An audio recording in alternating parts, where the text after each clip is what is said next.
Salutations, Snyderheads. You're listening to Zack Snyder 0 to 0. We're talking about Man of Steel, the movie of Zack Snyder in the DC Extended Universe series of movies franchise. I'm Sam, aka That Kid. I would like to first say, damn, he sure is. And also, I'm Giga, and my gravity is weaker, but my sun is more nourishing. And I'm Val Flight Cub, aka Hannah Montana. Okay. Okay. It'll make sense. It'll Does make it? sense. It's from the it's from the movie. Oh, they do sing Best of Both Worlds and do an entire music video. Yes. Fuck, I forgot about that. And to think I just watched it a few short minutes ago. Damn, this water's cold. This movie, so you in the host chat, Sam, you watched it before me and Giga because you always are the responsible one who watches it not immediately before we record. And you had said in the chat, this movie sucks or something. You weren't enjoying it. I hate this movie. Yes. Okay. But this movie starts off with a very nice, I liked it moment where I was like, I don't see what Sam's talking about. And then after that scene was over, I was like, I see what Sam's talking about. Yeah, it's starting to, let's say, it's starting to hit a few snags. Yes. A couple of snags. I don't hate this movie. I will say. I don't think I really hate it either. No, it's fun to complain. We watched the second third of Man of Steel for anyone who is watching along, which you shouldn't. 44 minutes and 32 seconds through an hour and 28 minutes and 34 seconds. Yeah, if you're gonna do one of them, if of all the content we've done so far, I can watch the recommend 43 this one minutes most. we watched in the last episode. I don't know about this one. Just watch an episode of Justice League Unlimited. It's starting to get a little more sketchy, but I think my problems with it are still kind of problems that I have with movies in general, and just a little bit the weird bullshit that this one started to get into. I watched it a few hours ago, so I don't remember anything about what I watched, but I remember being very mad. Okay. Well, can we... So I look forward to finding out. Can we start from the top of this part? Polar bear jump! Polar bear jump! There is one of them. We see a nice Antarctic bear. We've been waiting all week to see that polar bear. So we knew it was coming. Oh, I remembered why I was mad. All right. Oh, you remember because you were like, damn, the polar bear was the final nail in the coffin that you No, I just remembered Glenn Woodburn. Oh, yeah. Cool. So we start out, Clark is on the ship still. Standing in front of a chair with a six-pack. Yeah, the chair Did has you see that chair has a chair? six-pack. That chair has a six-pack and a butthole. Yeah. Why does the chair have abs? Anyway... The ship has vaginas, the chair has abs. It's a whole mess. Yeah. He's just hanging out. The chair's like, all systems are functional.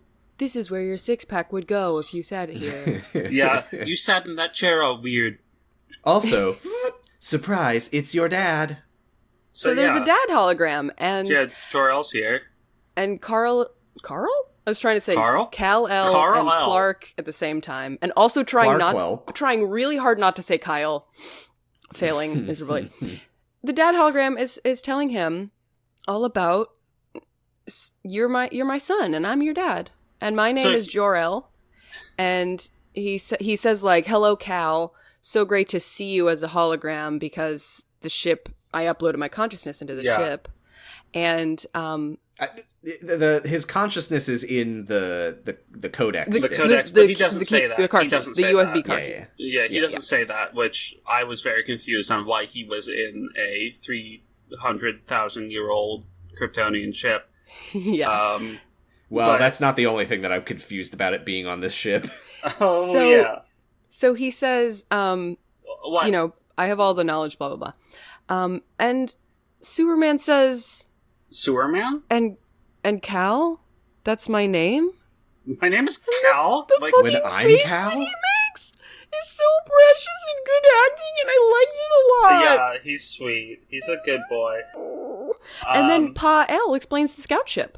which is great. Yeah, because so it's not explained in the later movies. So yeah, we get a cool montage that I kind of liked. Yes, Jor-El tells him the story of the Kryptonian civilization, complete with a ridiculous animated Bumpus mural in the background. It's such a Bumpus mural. And I like the low-key Soviet undertones of some of the pictures Loki was as well. In this? Loki? Yes, he was a Soviet undertone. He's so chaotic that he appears in the other franchise. That's amazing. that Loki. He's so twisted. What a pranker. What a goofus. Jor-El says, this was one of thousands of scouts that the Kryptonians sent out into the universe. We used to establish outposts all over the galaxy. And he says specifically, we were looking for planets to settle. Why is it always settling and colonialism and never, I know, right? Reciprocal trade? Or we were looking for a planet to kiss and love. Yeah. This is very flattering to the Kryptonians, I would say. I still think that even though... It's the story of how they destroyed their entire planet. I know, but he still speaks of their colonial era fondly. He doesn't say it as a reign of terror. That's true. Well, we will learn that Jor-El loves outer space colonialism. Yes. Exactly. So he says, we see one of these big, tripod ships, which is the same ship that we see Batman watching Superman and blah, blah, blah in the next movie. So that's coming into it later. Those are basically what they use to reshape the environments of other planets to match the Kryptonian environment. He says that Kryptonian civilization flourished for 100,000 years. You could call you would say it's terraforming, but it's not. It's cryptoforming. Same flat giga. Yay! Great minds. Cryptoforming. And then he says, so we decided to make artificial babies. Yeah, so hey, check this out. And he goes...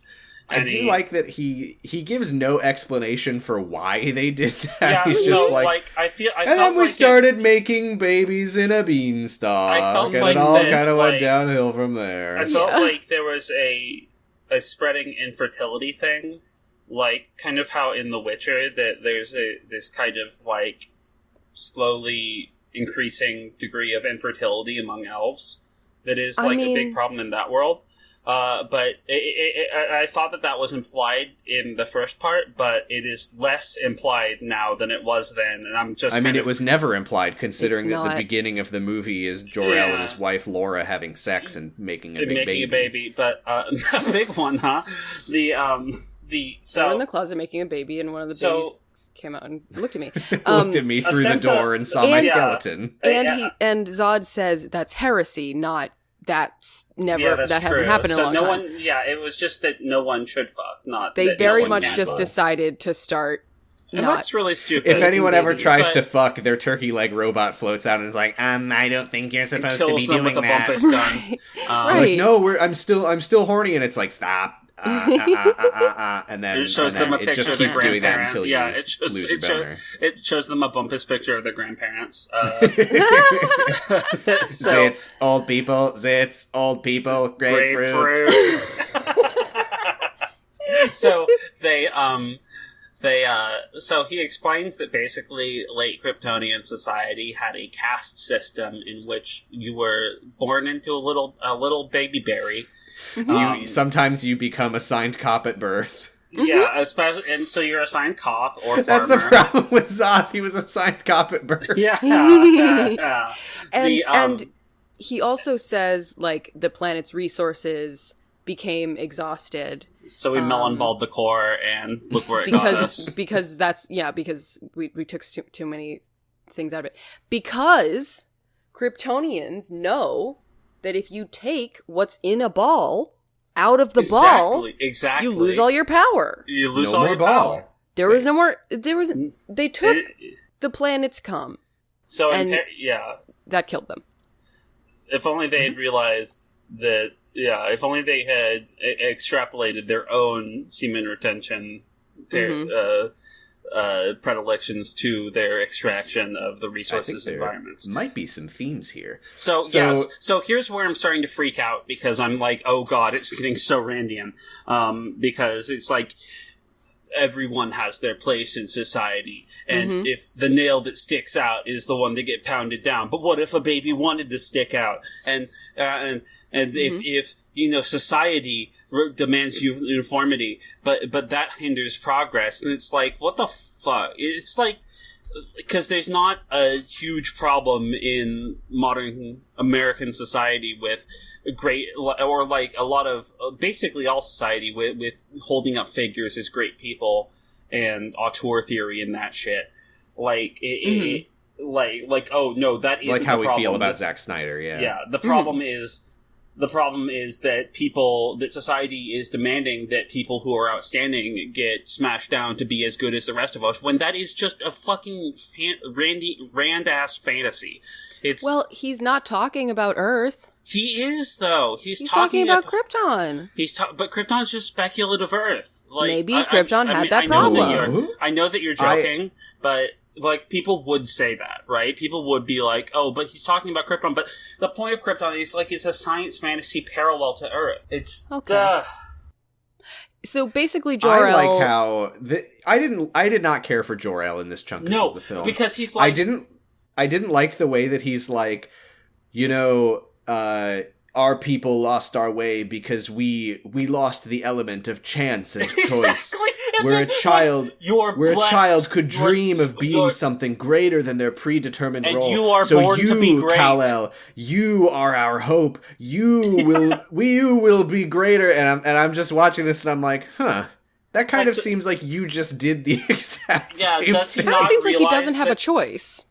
Right, you're like, everyone gets chosen to be a worker or a warrior, and that's wrong. They should have the freedom to make their own choice. So that's we decided that you will be the Messiah. We chose you to be a hero. He doesn't realize that Heavy hangs the cape. Like, it's so frustrating. Can we also just say, like, Zack Snyder said that the final battle from BVS was, like, inspired by... What was it? Some movie? It's Bird of the Mighty. Bird of the Mighty. Yeah. This little thing from Jor-El is just fully cribbing the plot of Planes 2013. Wait, like the Cars Planes movie? Yeah. It's like, get your own ideas, Zach. Wait, well, actually, this movie, 2013? When did Planes come out? Like, if Zach is so into anime, then maybe he should fucking watch Evangelion. Okay, but maybe he watched it. Maybe he watched it and what he came away with. It's like, oh, well, Shinji should have really owned up to like his potential, and and also he saw the card that just says "You are not alone," and he was like, yeah, fuck yeah, that phrase owns. Okay, you know how there's a thing in Hollyweird where there will be a script for a movie or a screenplay, whatever the fuck, and it will have sort of like a conflict over who actually has the rights to it, and it kind of gets like split into two movies. It's what happened with Bug's Life and Ants. I think Finding Nemo and Shark Tale kind of had a similar history. Did not know that. The script that got split for Bug's Life and Ants was Akira Kurosawa's Seven Samurai. That's right. Man of Steel came out in 2013. Planes came out in 2013. Did we just stumble upon some real shit? I think that Man of Steel, and what is it? And what is an airplane? If not a man that is made of steel. Wait. Like, and it's true. No one has ever done something where someone is like some sort of chosen one. I don't know. I just came up with that term. Let me read you the plot synopsis from Wikipedia of Planes and see if anything pops out at you. Okay. Dusty Crophopper is the last Kryptonian. Sam, are you me? Sam, you Val? Are you Val? No, but also that's not what it says. Dusty Crophopper is a crop duster plane who works at a cornfield and practices aerobatic maneuvers in his spare time, dreaming of becoming a racer. His dreams are scorned by his boss. Okay, and Clark is always farting while he runs around. Wait, but that's not what this... A cornfield! But that's not what this is about. I don't need to hear any more. We're right. Yeah, we are. Giga, if you think that the overlap is not enough, they had to do that so that neither of them would get in trouble for the copyright. Like, oh, and wait. Nearing the finish line, Ripslinger slows for the cameras, allowing Dusty to pass him and win, and Ripslinger crashes into portable toilets. Oh. When Batman and Superman were fighting, what did they throw each other into? Portable toilets. Well, no, but they were portable when they became portable when they got knocked out of the walls. Ripped them out of the wall. And, also a parallel to when the Superman saw the Flash in slow-mo, and then the Flash ate shit. Because it was revealed in Planes, Fire, and Rescue that Dusty's mom was, in fact, a spaceship from Mars in disguise as a military plane. And who voiced Bravo, the Boeing FA-18-3E Super Hornet? That's right, Kevin Val Costner. Kilmer, who played Batman! Oh my god, it's all coming together. There's no other explanation. Planes and Man of Steel were the same movie originally. Confirmed. Anyway. What are planes made out of? Steel! No, wait, no, aluminum. I said that earlier. Aluminum. Yeah. Oh, I didn't hear that, sorry. No, planes are made of steel. So then Jor-El, aka Pa-El, explains the Genesis AKA Chamber. Airplane. Explains the Genesis Chamber. So this is where he literally says, like, this is where the babies were made. This will be important in the third movie. Yeah! And it still has the baby stalks in it at that point. That's like good. The beanstalk. So, like, when do those get ripped out?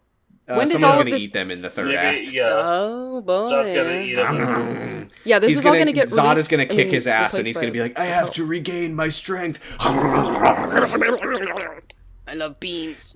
Eating those babies like corn on the cob. Horrible. It's awful. themes. So Jor-El says, what's wrong with you? Clark is like, why didn't you come with me, Dad? And Jor-El says, we couldn't. And Clark says, oh, okay. And Jor-El says, Clark, Cal, you are a child of Earth as much as you are a child of Krypton, and you can embody the best of both worlds. Rocking out at the show, then in front of this. Whatever. Oh, wait. Whatever. And then, the thing that really got me confused happens, which is that the wall pops open and the closet machine goes bleh. Jor-El says, we made you this.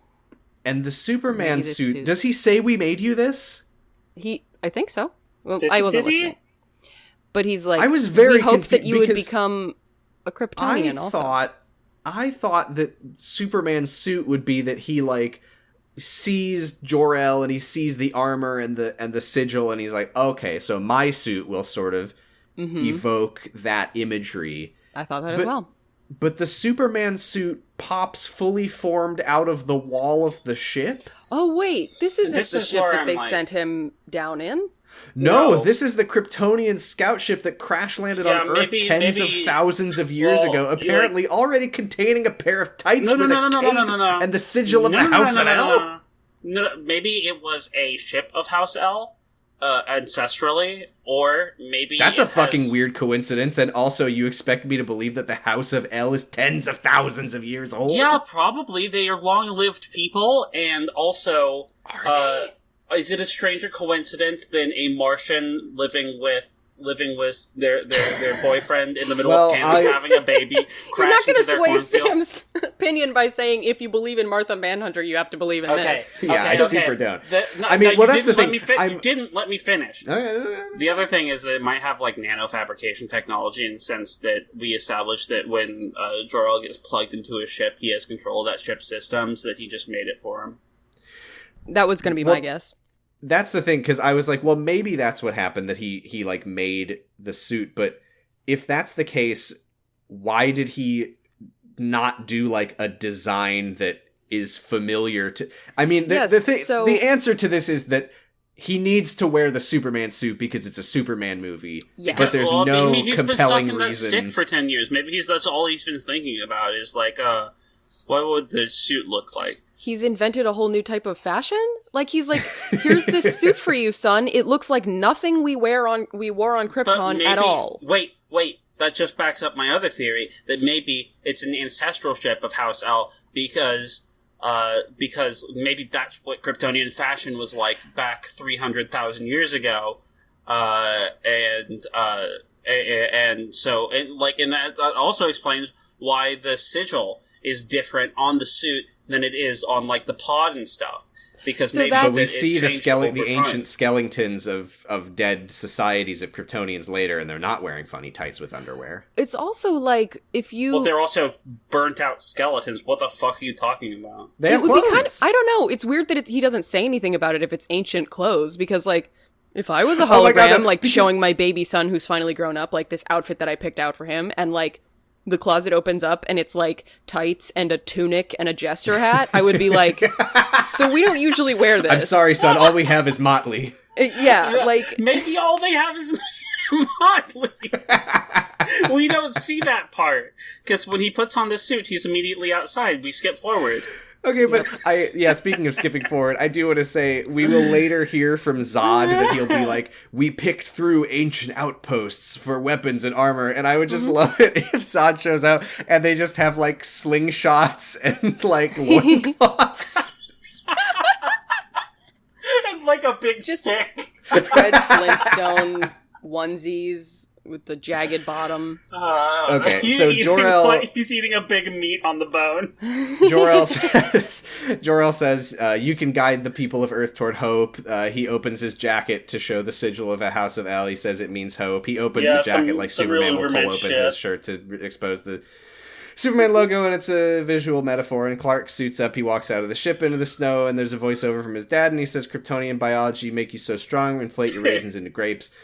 Clark looks up at the sky. He drinks the sunlight. He does a series of big, huge jumps, and he blasts off in the sky. I like that he starts with jumps and then transitions into flight. I like it too. I like it too. You can see him like at the top of the jump, being like, "Wait, no, do I have other powers?"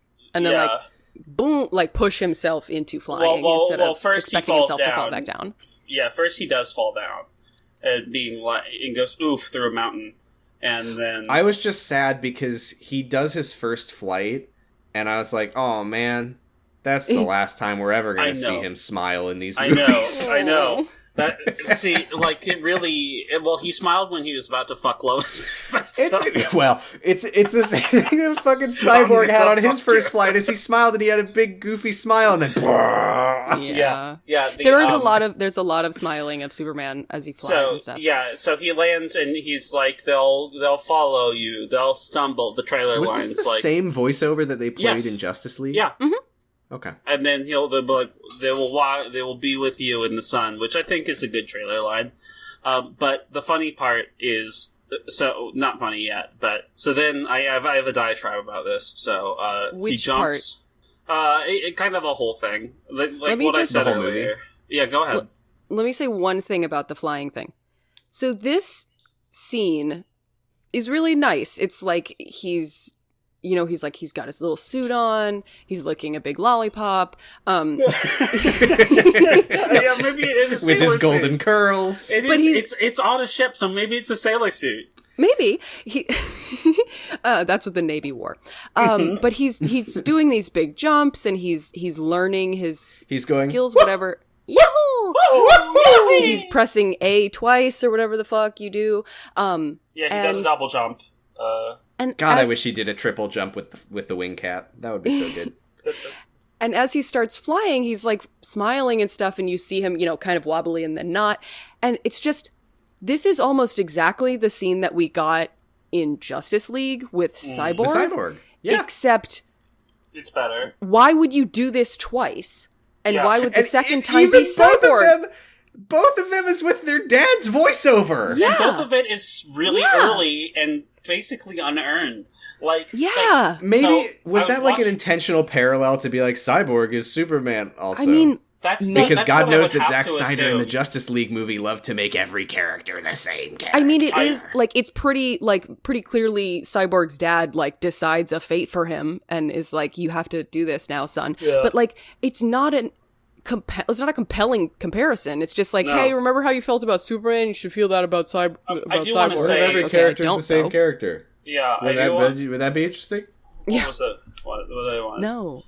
Well, first I wanted to say that basically, like, I was watching the scene, I'm like, wow, this could possibly bring me to tears if this was the climax of a movie about Clark Kent's crisis of identity. Yeah. And he was finally coming to peace, and it wasn't preceded by his dad telling him, no, you're good, you're the great one, you're gonna lead these people into the future, you're there, oh, you got it, sonny boy. Mm-hmm. And Sonny boy from the son. Fuck you. And just like if in a better movie this scene could be really, really good, but it's pretty good in this not very good movie. Yeah, absolutely. Yeah. I think unless I'm mistaken, I think it was the last part of the movie that I thought was any good. You didn't like when he talked to his pastor about being Superman?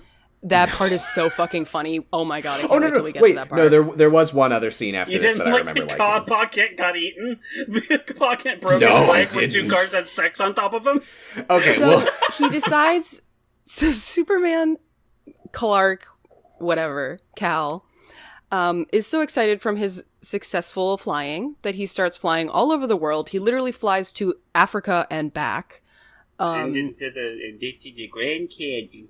He loves it. And then there was a moment that I originally I saw it as a GIF on the like HBO Max or not a GIF but a video on the HBO Max Twitter like a couple weeks ago, and I took a screen video of it, and then I deleted it because it was too much work to like try and make it and then post it. But I want to make a meme of this, of he's like flying around with his arms up, right? Like classic Superman flying. Mm-hmm. Mm-hmm. And then he kind of slows to a stop, and he just, my wine bottle opener, when I ask if anyone wants more wine, like, pulls his arms down. He just looks like a wine bottle opener. I thought you were going to say that you wanted to take the shot of him flying with a big smile on his face and then edit it straight into him in Batman v Superman flying through the African general and vaporizing him. Would you call my god. So the next scene is a thing that I don't remember if we really talked about it the first time that it happened, but it's happening a second time, and I do want to say that I hate it, is scenes of Lois Lane doing journalism with a voiceover of Amy Adams reading the article that Lois Lane is writing about the stuff that we're seeing. Yeah, she's leading her Craigslist misconnections personal. And posting. it's like this really stiff, awkward reading of Lois Lane's somehow bad. Pulitzer Prize winning awful so weird. writing. Like she's like, I continued the search for my mystery man. I followed his trail.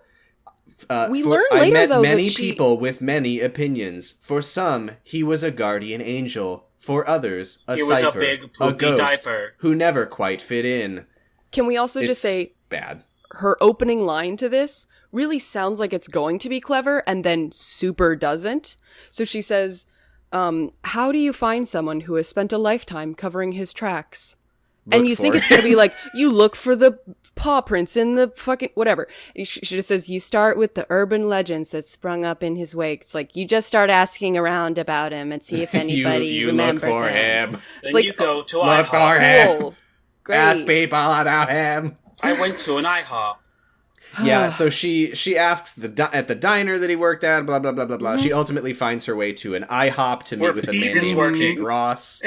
Pete. And so if you take the kid from if we take the Dick Splash kid from the bus and we scale him up to 135% size. We get him to stand on the shoulders of another kid.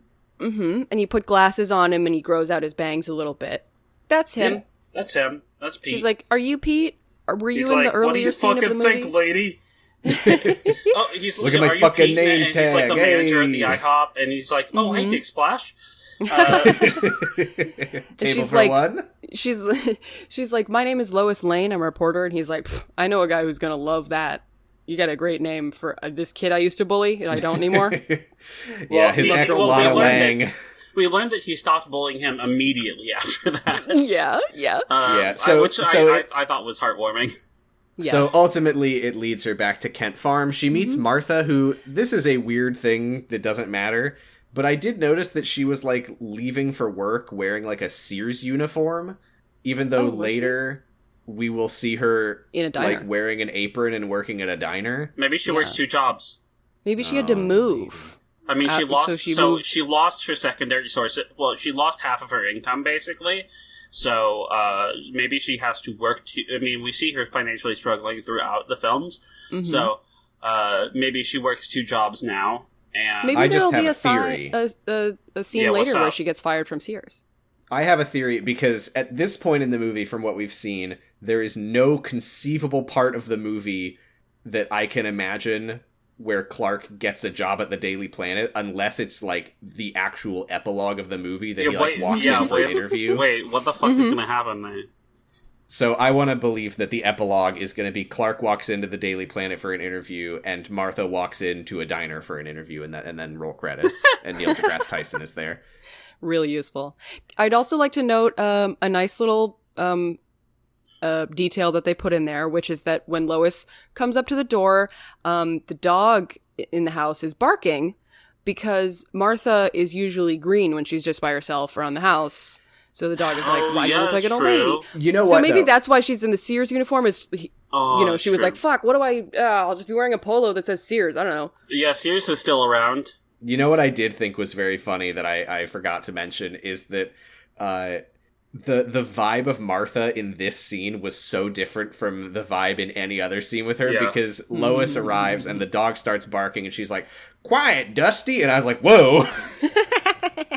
Exactly. Where'd that come from? Like, she's like knocked off guard, so she's kind of like acting. Exactly. It's not how she talks. She hasn't been doing the voice all day. So then I was very let down, by the way. We don't see Lois's conversation with literally any of these people. It just cuts straight to her standing at Jonathan Kent's grave. Because she's not a character. Yeah, anyway, Clark is standing behind her in a grout fit.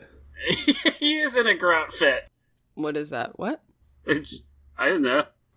It's an all gray outfit. Mm-hmm. Oh, okay. I just literally didn't understand. I thought you were saying it was like a Garanimals kind of thing. I just thought it fit well for what he was wearing.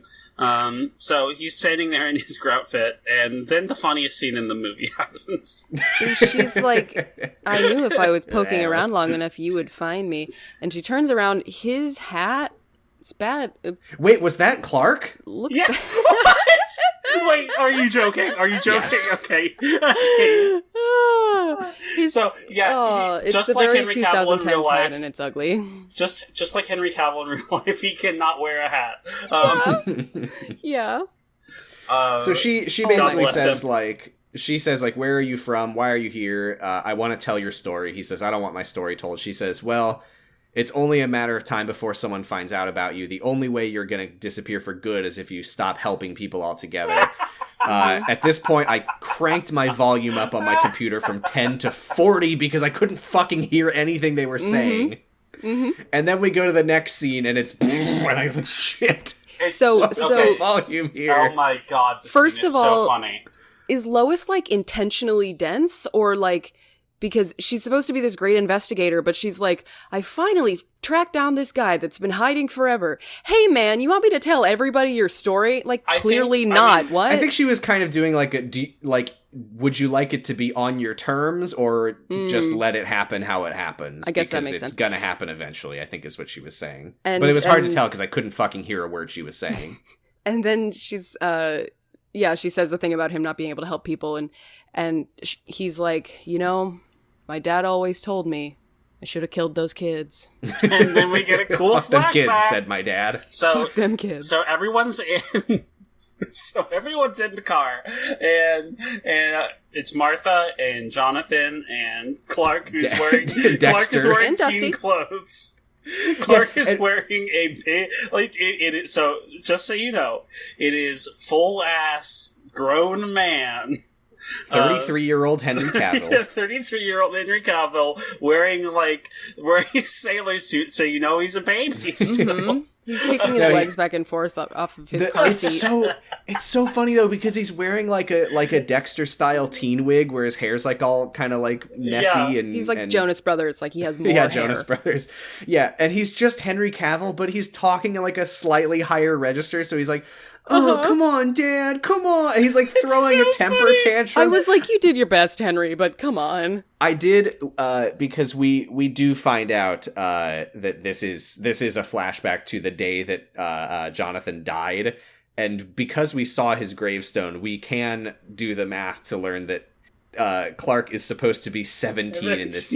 Like, just get a teenage actor. What the fuck? We literally get an actor for 10-year-old Clark and for like 15-year-old Clark. Literally, just get Matt Dallas in here. Get Matt Dallas in here. Literally, just use the 15-year-old Clark. Part his hair on the other side, so it looks like time has patterned. Give him Matt Dallas. Give him another boy to stand on the shoulders of and wear a trench coat. Or Matt Dallas. Did they really not think that anybody else could pull this scene off? I mean, Matt Dallas would be a little especially older considering that Clark is not. He's like. He has like the least screen time in the scene of any character. No, it's so.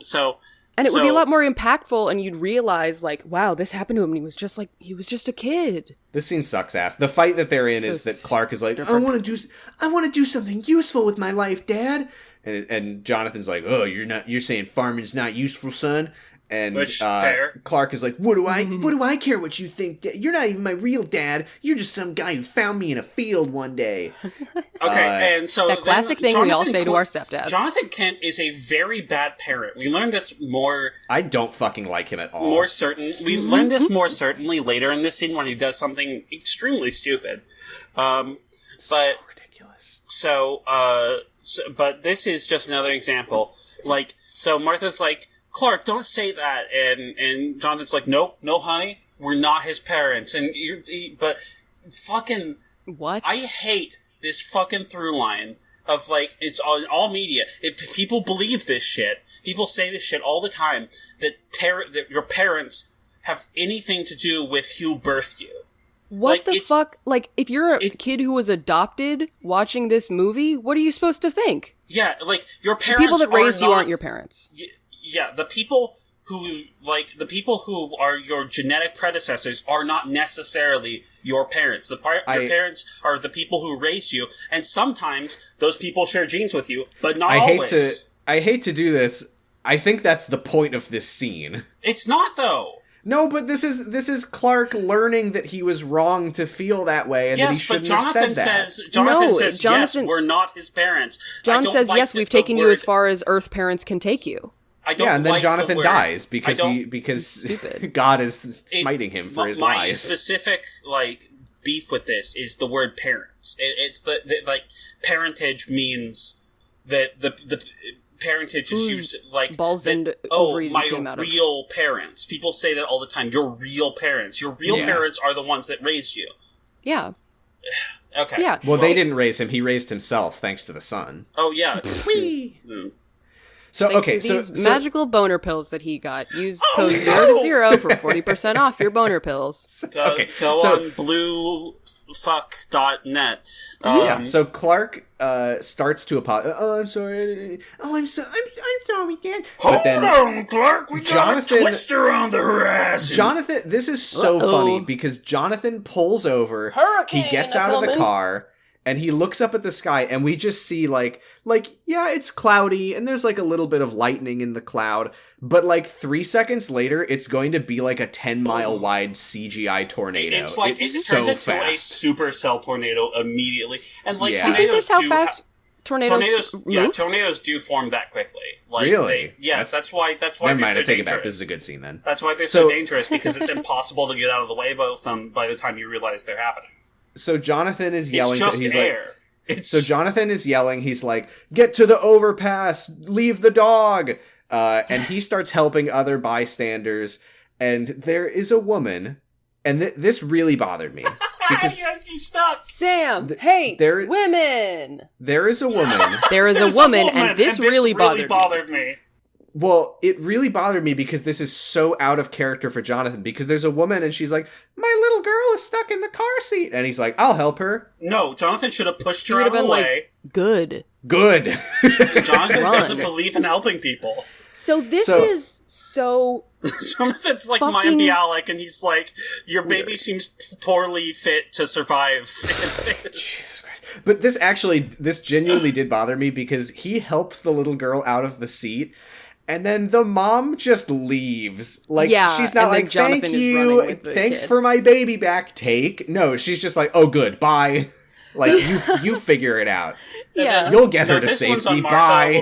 This one's on Martha a little bit. She did forget to take the dog out of the car. Yeah, just fully forgot the dog.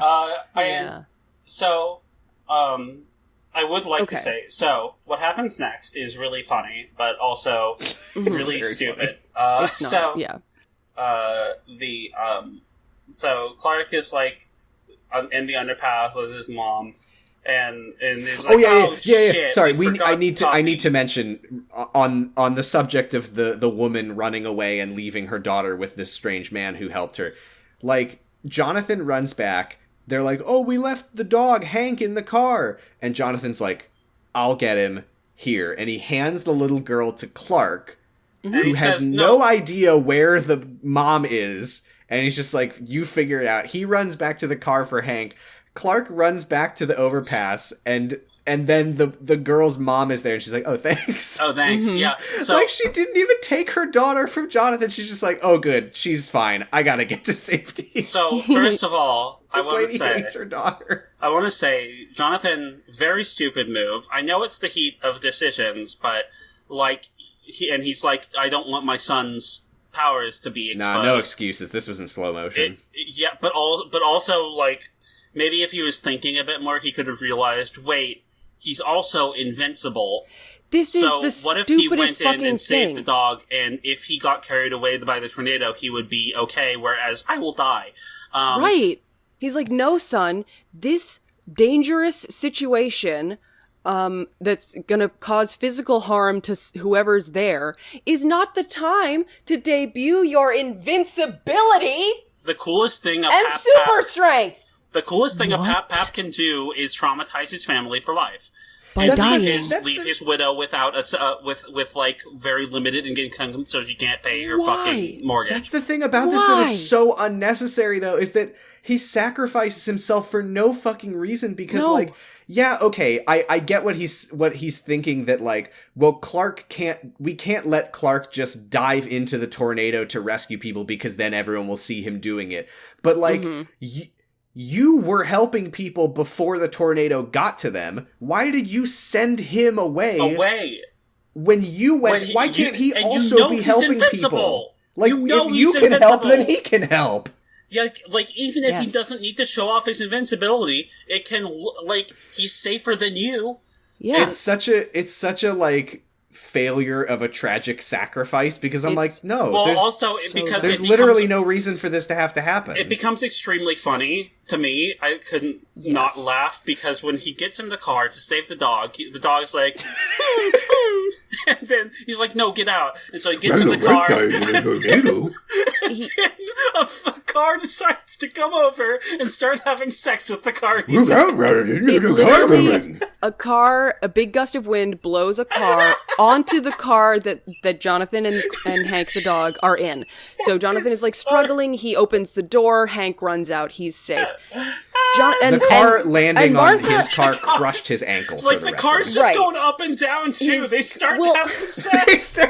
They're literally fucking like in the movie Planes. Like in the movie Planes. Because, well, it lands on him and he's fine. Like, his foot is a little stuck in something. And then Martha is like, no, don't worry, Clark. He's fine. It didn't, like, crush them. And then the car starts fucking hydraulic pumping up and down. And just like, oh, it didn't work? Okay, good. Let me kill him for real this time. Like, crunch. Yeah, but then the hilarious thing is that the tornado's like, I think you've had enough, bud, and just pulls the car off. I don't know what this gust of wind is that picks up the car on top but leaves the car underneath, like, perfectly stationary on the ground, and Jonathan's just like, let me hop out the whip. the cars have good friction, you know? And so then he gets out of the car and he has a broken leg and he's like, oops. And yeah, then Clark is like, Dad, and Jonathan just like holds up his hand like, don't. No. I have to die.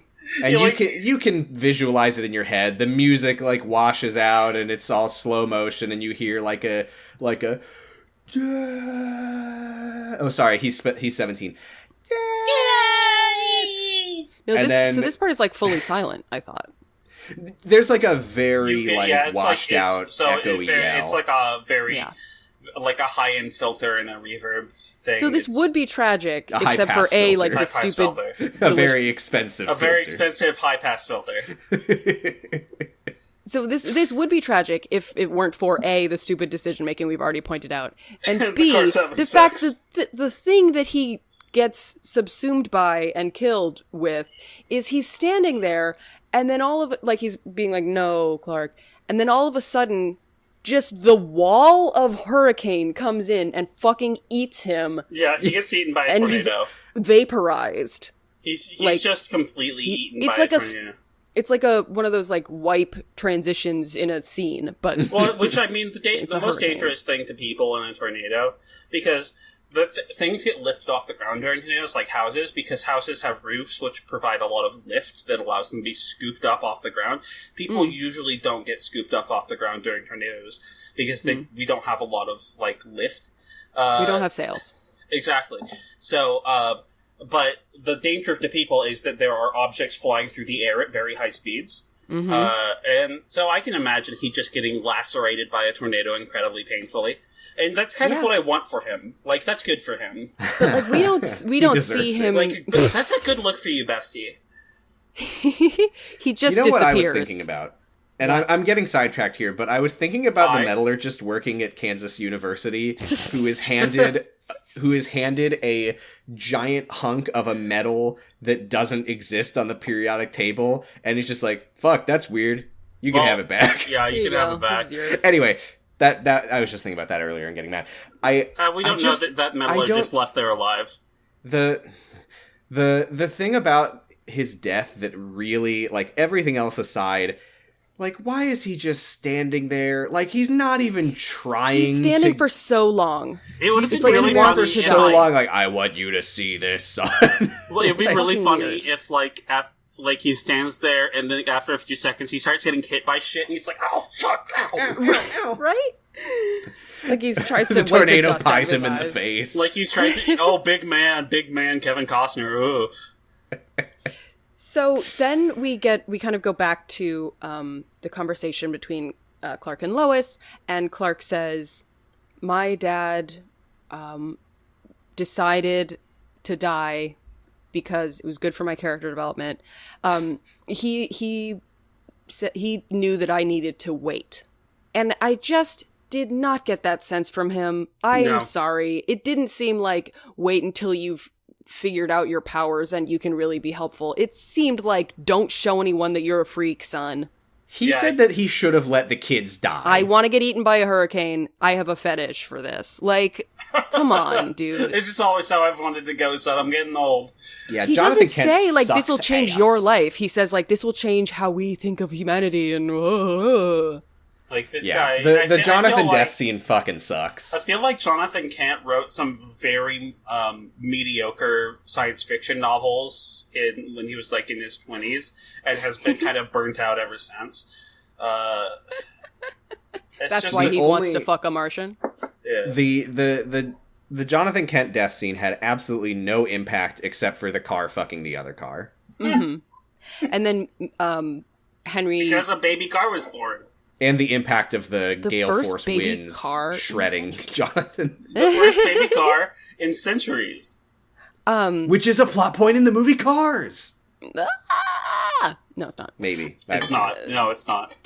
Inconclusive. Hey, remember the movie Robots, where it was... Fuck, I do remember the movie Robots. When they make a baby at the beginning by assembling it? That was so cute. I love that. My dad's a dishwasher at a local restaurant. I love that movie. Okay, you remember it more than I do. Around. It's the only thing I remember about the movie, except for the bathroom signs that were the plug and the socket. That movie's a good movie. I just remember that Amanda Bynes was in it, and that the robot had weird hair. There was a robot with a big butt. Yeah, thicky, a real thick. So, okay, time for me to get mad. Corn. Actually, sorry, this is not the time that I get mad. I mean, it is, but...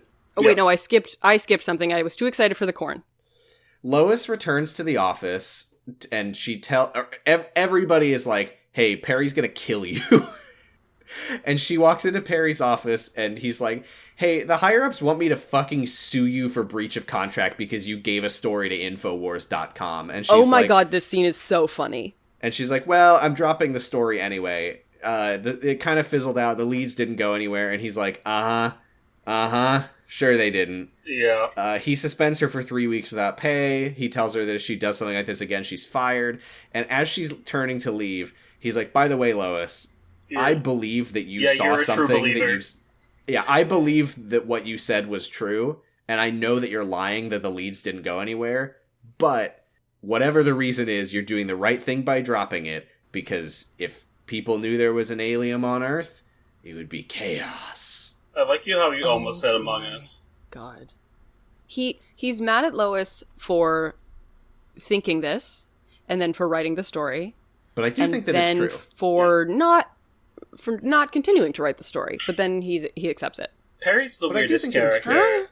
Perry is the weirdest character. I do not like Perry very much, but you know what? I like Lois less. So so he kind of like girl boss. We stand. Corn. She also, now we get Corn. her now costuming. Well, first we get some romantic, pastoral shots of like a rescue wagon and the swallowtail butterfly. But most importantly, we get Corn. I just have to say really quickly, Lois from both sides for some reason. Her sweater looks like those ones that they put on the mannequin in the mall that they like cinch super tight in the back with like a big safety pin, but it's just like that tight all the way around. I like when I get the safety pin in my clothes. It makes me feel good about myself. Corn. It's corn time. It's corn time. Feeling like a freak on a leash. What the fuck? It's Corn. Oh, Corn. Right. So Clark has returned home. Dusty is excited. Eagle-eyed view. Yeah, sorry. Eagle-eyed viewers will spot Corn. No, eagle-eyed viewers like me will note that the truck that Clark hitched a ride on that he hops off of as he arrives back at Kent Farm. Did you see the truck? Yeah, No. I saw the truck. Did you see what was on the side of it? Yeah, No. it said Tomater. No, it said LexCorp. Better farming through science. Oh! Do you get it? God. Easter egg! And how fitting that it would be an Easter egg when he's Jeebus. Lex Luthor coming. is Monsanto. Great. Yes. Clark has a heartwarming reunion with his mom. She tells him about Lois. Clark says, don't worry about her. She's a friend for some reason. He looks too flirty in this first moment. Yeah, they're gonna fuck. Before with the dog? Like, he's happy.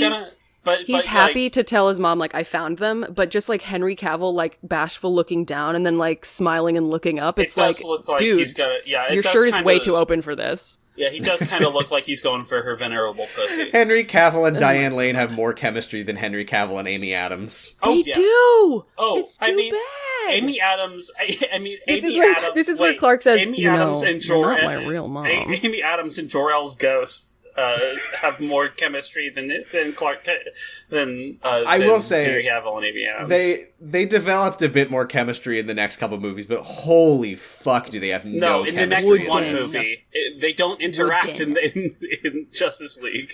What are you talking about? They had the cornfield scene. That wasn't good chemistry, though. That's not. There's a huge. It was better gap. than this one. There's a humongous gap between this movie and Batman v Superman, which I don't understand because, I mean, there must be. No, this was actually developed off the screenplay for Planes, whereas Batman v Superman was original, so that's why it feels a little different. Yeah. I also think that the dialogue for this movie also sucks. I've got some issues with that are coming up in a bit. Who wrote this? I don't think it was Chris Terrio. No, it was David S. Goyer and Christopher Nolan. What? Yeah, I do remember that Christopher Nolan was producing this one. Oh yeah, story by Christopher Nolan, but screenplay by David S. Goyer. Yeah, so David S. Goyer is the same for... so Plains says the same thing, his story by Christopher Nolan. So David S. Goyer... Batman v Superman was David S. Goyer and Zack Snyder. And right. Justice League is David S. Goyer, Chris Terrio, and Zack Snyder. So they just keep adding them on. Do better, David. I love it, David. Psych. So Clark tells Martha, I found my parents, I know where I come from now, so I guess I won't be needing you anymore. Just kidding, he doesn't say that. Now we can really lean into the whole not my real mom thing. So she's happy for him, but she's also scared that he's gonna be taken away from her, and he says, I'm not going anywhere. And now we meet for the first time chronologically General Calvin, Martian Manhunter Swan. Martha. I am super not convinced that this is Martian Manhunter. Yeah. First of all, because he was just in Kansas, but second of all, I mean, if Martian Manhunter, if we didn't watch Martha turn into him and then back into Calvin Swanwick, I wouldn't believe that Martian Manhunter was anybody. Yeah. It doesn't make any sense. Right. There's a nerd who we later learn is named Emil Hamilton. Is that it? Mm-hmm. Who's like... Dr. Emil Hamilton. Mr. Swanwick, sir. There's a spaceship in space. General, you gotta look at this triangle squid we saw in orbit. Yeah, it's one of the three-legged cryptoforming spaceships. It's orbiting the moon. The nerd says that they've tried communicating with the ship, but it hasn't responded yet. And they say it's probably going to try to make a dramatic entrance. That's that scene. Is Pa Kent the Batman of this movie? And that we don't like him? Yeah.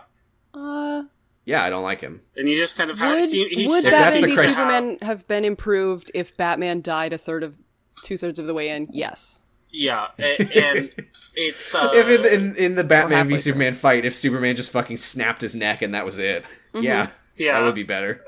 So they also both seem to kind of have like a weird complex. Yeah, so yeah, they have to be heroic, and also just. Now that Pa Kent is dead, and I think we've seen all of the scenes that we get with him. Well, he's actually alive and not well, we actually get one more in Batman v Superman: Dawn of Justice. There's another one in this that was hallucinated that we haven't talked about yet. I mean, that was Martian Manhunter. In Justice League, Superman is like, am I really, a hero, or is this just the dream of some farmer who's a fucking idiot who died for no reason? He doesn't ever say, Clark, hide your gifts until you decide to become epic and show them off all the time. So this is just another thing where, like, Batman was like, I made Superman a promise to make the Justice League. Like, no, you didn't. Yeah. You imagined that. Right, that's so true. Clark is like, my dad wanted me to put on this suit because he knew about it. Okay, so this next scene, I will say, this was the other thing that I liked. I thought this was cool. Okay. Is we go to the Daily Planet office, everyone is gathered around the TV because, does anybody know where the toner is? There's a spaceship orbiting Earth, and it's spooky and has 3 legs. And Clark, meanwhile, is watching the football game at Kent Farm. Martha is like, Clark? And he walks outside, and he sees the spaceship orbiting Earth. I think there's a few of them, maybe. And that was actually unclear, but whatever. He zooms in with his eyes. Yeah, that was kind of cool. We're like kind of cutting back and forth between the Daily Planet and Kent Farm. The power goes out, but then the TVs all turn on, and there's like creepy like static noises, and it's like, you are not alone. I also thought alone. I thought that this was like genuinely pretty creepy. I liked this a lot. Yeah, and it's like repeating the message in different languages all over the world. And then the really creepy part that really got me was when the words stop and Data we Mosh see Zod. Huh? Data Mosh Zod. Yeah. It's like weird like digital artifacting that's like kind of Zod shaped. I love this. Yeah. And he gives a speech. He says, My name is General Zod. I come from a world far from yours, blah, blah, blah, blah, blah. Your world has sheltered one of my citizens. Return the individual to my custody. He has chosen to keep his existence a secret from you, blah, blah, blah, blah, blah. He looks like you, but he's not one of you. If you know where he is... Yeah, you have 24 hours. He says, to Kal-El, I say this, surrender within 24 hours or watch this world suffer the consequences. Mm-hmm. Which I guess is how, in Justice League, Wonder Woman will know that his name is Kal-El. I guess. Oh, yeah. They should have cut to the Louvre, her watching the news, being like, well. I really liked how glitchy it was because it was really creepy. It's like black and white. Yeah, it's like it's like grainy. It was like a scene out of Super 8. You can kind of see like the movement of his head and stuff, but then you don't, and then it goes back to being almost noise.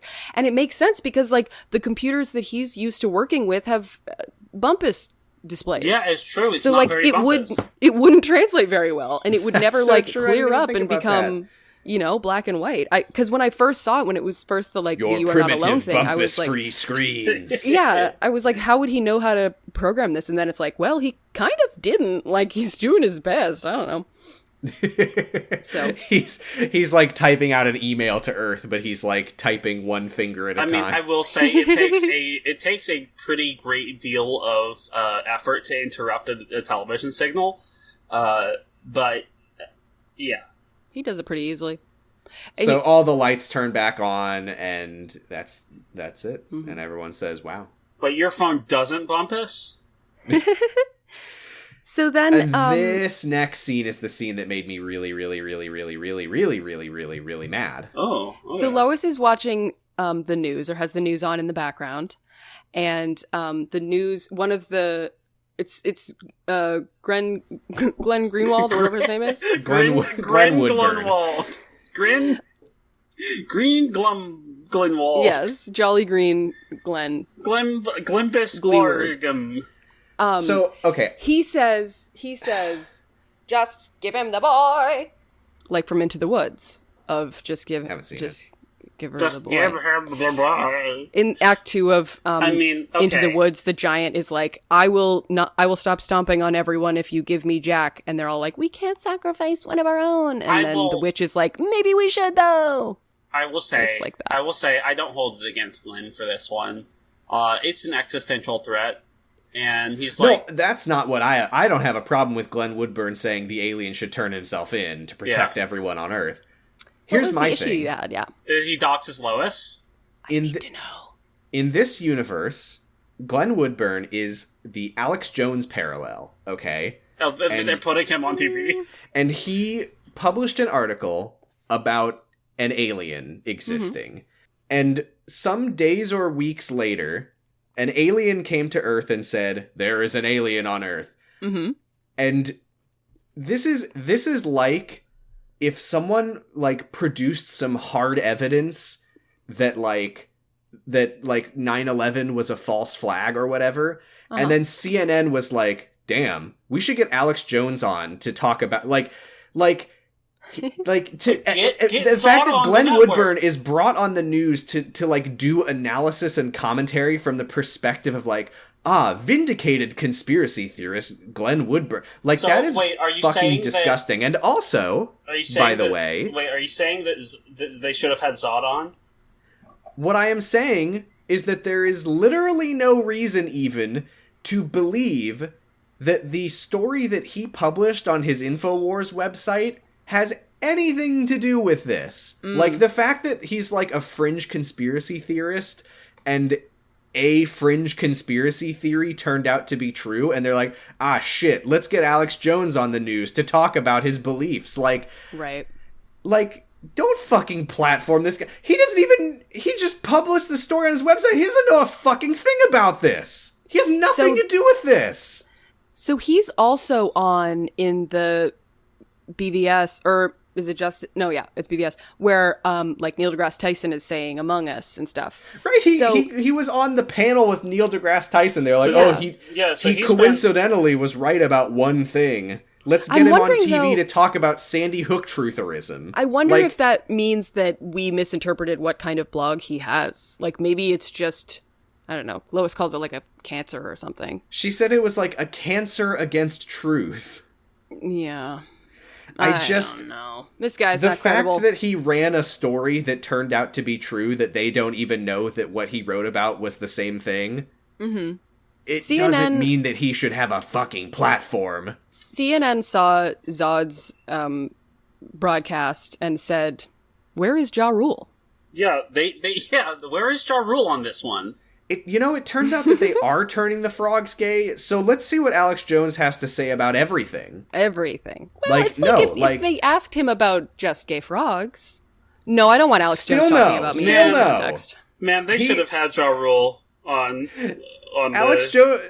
This fucking guy should not be given a platform, even if he, it made me so angry. And we talked about those conspiracy theorist guys, throw in a couple that are true. Mm-hmm. Just to give themselves some credence. So that's what we talked about in Batman v Superman. Was it was weirdly and maybe unintentionally giving credence to the idea that if you go to a website like Infowars, I don't know, sometimes they might be right. This is that, but even more so that it's no, he was. No, if nobody was reading Infowars, they wouldn't have gotten the truth. So you have to read Infowars. I don't think that that's what Zack Snyder was trying to say. But it is what he is saying. Oh, but that's my what it's God, giving. it made me sick. I was so mad at this. Yeah, it's really stupid. That if and then he name drops Lois Lane and says, by the way, Lois Lane is the one who knows where the alien is. Yeah, start bothering her, not me. I'm innocent. And then the FBI immediately show up outside Lois's apartment. Apparently they went to the Daily Planet first and she wasn't there. Mm-hmm. Still, though, yeah. And then she leaves her apartment, and it's a totally different hallway than the other two times that we've seen the hallway outside of her apartment. Maybe she Well, that's also in the epilogue, is her moving to a different apartment. Yeah, it better be. Her apartment was different, I think. Maybe her apartment's going to get, killed by Zod. And that is honestly very, very possible. Nice. No. No. What? Why not? I don't. Her apartment's my favorite character. Oh. But this isn't the apartment that we know and love. This is a different apartment. Yeah, but this apartment I like. Oh. Sorry. This is the apartment where she doesn't fuck Clark in the tub fully clothed. Lois doesn't need to be in it. I just want to know it's okay. So it's okay. Here's a question. Because, she gets a call from Perry, and he's like, the FBI came here. They were throwing the word treason around. Mm-hmm. Then she sees the FBI pull up outside the building. She runs out the door. She runs, down the emergency exit staircase, blah, blah, blah. And I was very confused, and I'm curious if either of you were. She, runs down the alleyway, but then a van pulls up, and, man, Lois loves getting thrown into vans. And the FBI, grab her, or they don't grab her, but they're just freeze, FBI. Gotcha.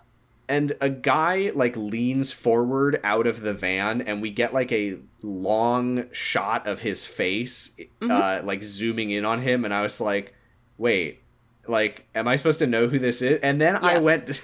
I went down a mental trail where I was like, wait, is that the guy who was telling her that Perry was going to get... Is there, an undercover, Air Force guy at the Daily Planet? But no, it's just another white guy with a receding hairline. I'm a hair first kind of guy. Yeah, yes.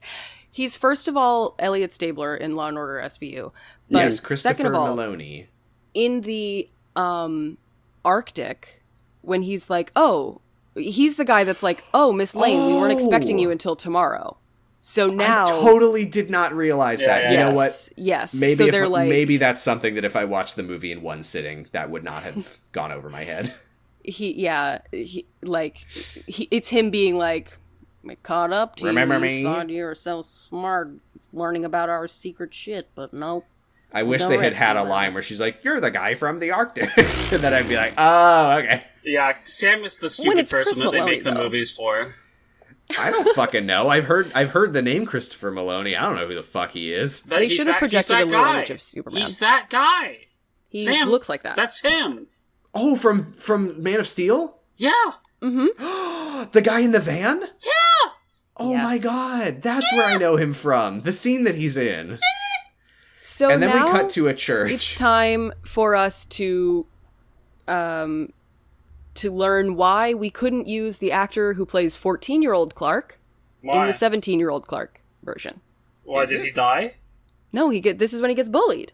Did he get bullied to death? Why can't Did we I use miss a him? part? Why couldn't we use him? Is there a... Did the actor die? I'm not sure what are you getting at here? Oh my god! I'm being sarcastic. The kid does fine in this scene, but it's a scene with the same kid who plays Clark at 14. And I don't know why they couldn't aged him up. Wait. The 13-year-old actor died. Jesus, fuck.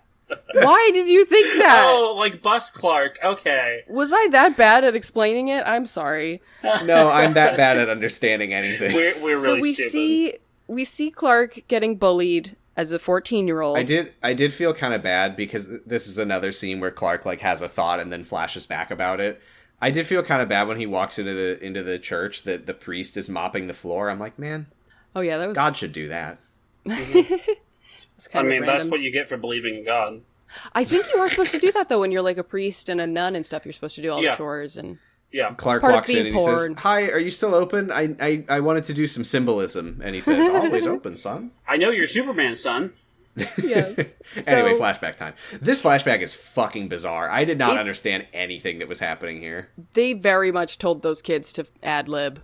They're like, but like, what is the setting? Stand up, you want to fight me? And like pushes him into a fence, and Clark just kind of looks at him. What are you talking about? The setting of this bullying flashback is Clark sitting in his dad's truck by himself outside of a mechanic's shop reading Plato. And then about 50 children come over and pull him out of the truck. I think there were 9 bullies here who are all just hanging out at the mechanics. I think the school is close to the mechanics. He's waiting for his dad to be done working so he can get a ride home. That's why he's like sitting around waiting. I think that's a bit too much for us to extrapolate. It's poorly explained, just like maybe this is a famous comic book scene that I don't know about. I don't know. Yeah, the marquee on the junkyard says Excalibur. Oh no! Don't go into Crime Alley, Jonathan! So the bully, like, drags Clark out of the car. He, like, throws him on the ground. He, like, pretends to punch him. He's, like, yelling at him, like, "Fight back, coward!" Mm-hmm. And then another bully, like, pulls him back. He's like, "Hey, there's adults watching us. Why are we doing this here? I don't know." Also, anyway. Clark's dad is one of the adults. Yeah, Clark's dad is there. Kevin Costner is there. Yeah, that's Kevin Costner. He's not good at this. Hey, I don't know that we should be doing this. Look, Kevin Costner's standing right there. And you know what he can do. And where Kevin Costner goes, the paparazzi go, and I don't want to be in the newspaper beating up a kid. That guy's got a real freaky thing for tornadoes. And then the kids leave, but one kid hangs back and he helps Clark up. And it's Pete. Who is it? It's Pete. Pete's a good boy. It's Pete. Pete's my favorite character. He doesn't say anything, but he does help Clark up. And then Pete is like, my part of the scene is over. Goodbye. Pete is this week's winner. He has a good job at IHOP, and he's doing his damn best. Yeah. I need to talk about the dialogue here because so the bully was like, "Come on, Kent, fight back, Kent." Uh-huh. And he walks away with the other kids, and then Pete helps him up. Pete leaves, and then Jonathan walks over and does more of his fucking bullshit. And he's like, "Hey, are you okay?" And Clark says, "I really wanted to hit that kid." And I was like, wait, you live in Smallville, and this bully was calling you by your name.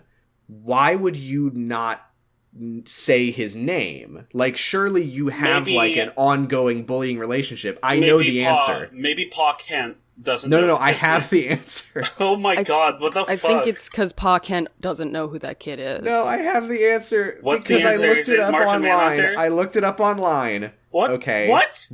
Uh-huh. Because this is an existing character, but he's kidding not me? a comic book character. What? This is a Smallville character. No. The bully from Smallville's name is Whitney Fordman, and they can't have Clark telling his dad, "I really wanted to punch Whitney in the face." Whitney Fordman. Jesus. I wanted to kill Whitney, Dad. What the fuck? And his brother Stephanie. Saying I wanted to punch Whitney, so they just say I wanted to punch that kid. Did it say Fordman on the back of his Letterman jacket or something? Like, how do you know that? I think he's credited as Whitney Fordman. Oh my I don't know, God. but the wiki clearly showed that kid's name is Whitney Fordman. Oh my lord.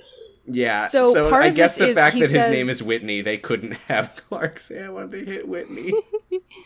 So so Pa Kent is like, did they hurt you? And he's like, they can't. And he's like, I know, but like emotionally. And he says, I really wanted to hit that kid, Dad, so bad. And his dad says, yeah, I wanted you to hit him too.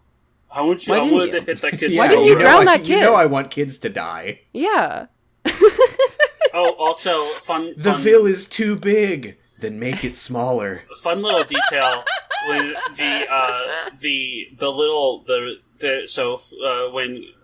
Whitney Fordman, new famous character, when he pushes Clark into the fence, we see when Clark gets up that the fence, like the bar in the fence, has bent. Yeah. Which, strong. I don't think that that's too out of reach. Like, fences are made of, like, aluminum. Yeah. And that's not a terribly tough Yeah, metals. whatever. You said the same thing about planes, and we all know that's bullshit. Fuck.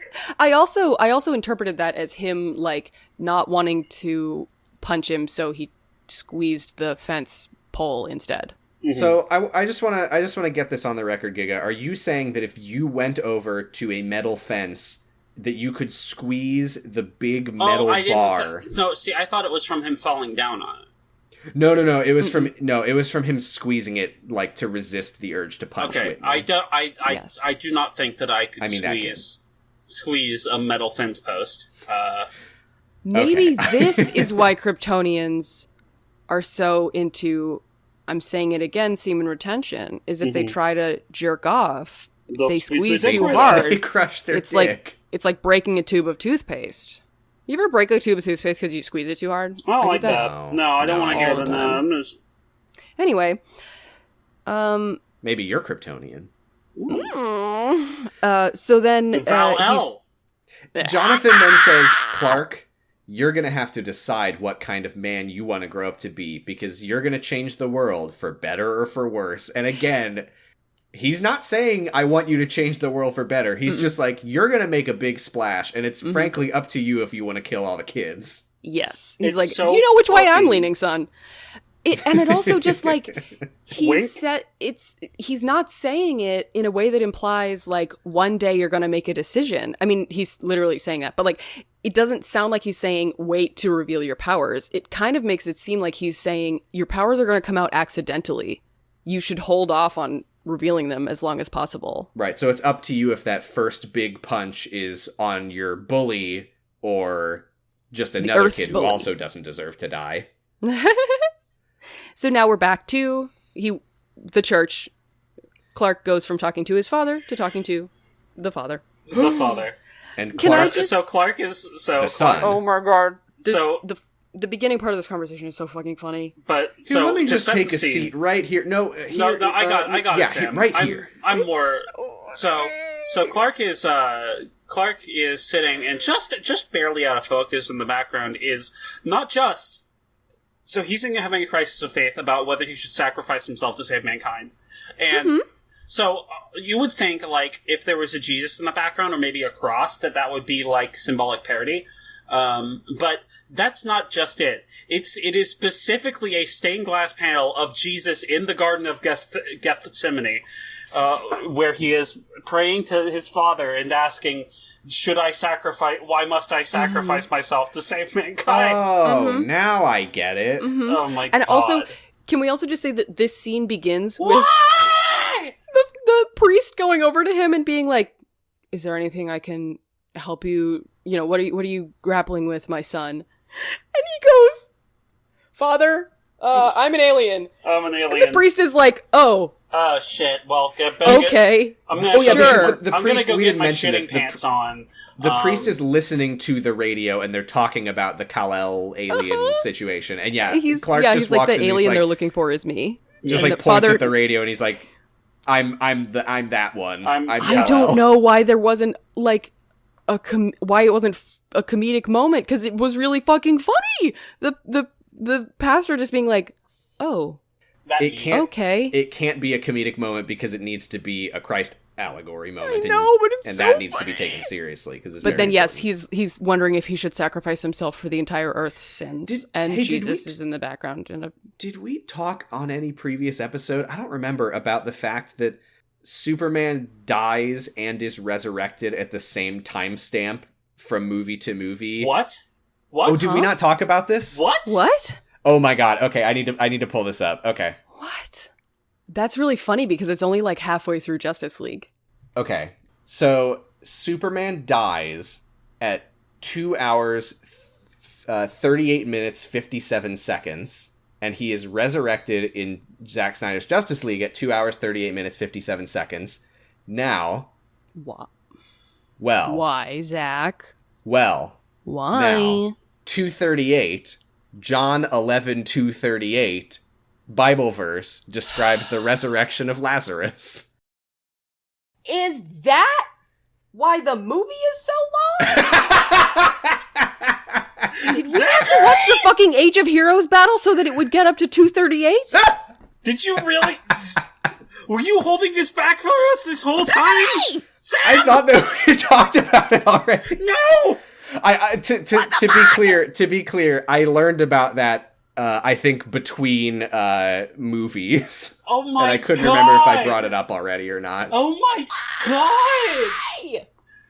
Why isn't there a scene of somebody opening a tomb in between? You just did this to do fucking numerology on us? Well, this is what's so funny though, is like I was on because I learned this when I was going through r/movie details and I searched. Okay, wait, why? Why were you on r/movie details? Because he's Sam and he can't help himself. I don't. Freak. I honestly don't remember. It was my browser on my phone recommended me some BuzzFeed thing that was like, these r/movie details posts will blow your mind. God And I went to r/movie details and I searched Snyder and I was just looking because I was like, I wonder, because everyone knows like he's sitting in front of the Jesus stained glass window. This should be taught in every film class. He's not even centered in that frame. Like, it's so obvious that you're supposed to like look at the thing behind him. Yeah. So I was like, oh, I wonder if there's any more stuff like that we didn't catch. And there were, I will say, there's a lot of posts about like, oh, did you notice that if you watch Batman training to fight Superman, he's watching footage of Superman fighting Zod, and Superman always does the same like 1, 2, 3 punch combo, and Batman uses that knowledge to block those punches when he fights Superman. Okay. And it's like, okay, like there's a lot, like that's the thing. Like I was going through these posts and I was like, okay, there is a lot of actual, like, really small, interesting details like that. Like, genuinely, he clearly put a lot of thought into a lot of things. Yeah. But I'm just watching this movie, and I'm watching Kevin Costner get eaten by a tornado for no reason, and I'm like, Zach, I feel like you maybe put effort into the wrong thing. Like, maybe if instead of making it an Easter egg, you have it so, like, you have the training montage. What? Like, because Superman gets resurrected like Easter. Okay, whatever. Instead of having it, so you have a flashback. What if, like, during their fight, you have Batman flashing back to seeing Superman doing those things and then deflecting them when he does them? Like, maybe you can draw attention to that. It doesn't need to be an Easter egg, Zach. It can be smart. Well, that's the thing is, I get this vibe from everything about Zack Snyder that I feel like a lot of his effort in these movies, and this I will admit this is maybe a little unfair of me to say this, but I do get the sense that a lot of the details in these movies were inserted into the movies so that people can post about it on stuff like r/movie details. I mean, I do think that. Did you notice that Zack Snyder? I do think that Zack who are his fans if not Redditors? I do think that Zack is a fairly competent film director. I don't think that he is a good writer. I think he's a very, very bad writer. But I think that a lot of, I think that one of the principal differences between this part and the first part we watched, this part has a shit ton more dialogue. And that's where, like, he's, like, all of the parts of it, except for when people are talking and having character motivations and doing things, are pretty good. That's not to say that he's good at making movies, but he's, like, technically competent in certain ways that I can appreciate. That he is uniquely competent in, too. Like, he has, like, these sort of things that he likes to do that I appreciate, and I think that he does well. But those are often overshadowed by the fact that these movies are, by and large, pretty dog shit. Learning this is like opening up a fridge door and you just see shelf after shelf of rotting and moldy leftovers. And then Zach runs over to me and says, look in the vegetable drawer. The vegetables are in alphabetical order. Oh my god. Okay, sorry. Broccoli. That's really good, Val. That's really good, Val. From alfalfa to zucchini. I searched r/movie details for Batman v Superman, and oh yeah, it's so funny because again, this is like, I think that this was done for people to notice it and post about it on r/movie details, but I'm just like, what is the point? There is a moment that we will get to later in this section of the movie. In one frame, you can see Martha turning into Martian Manhunter.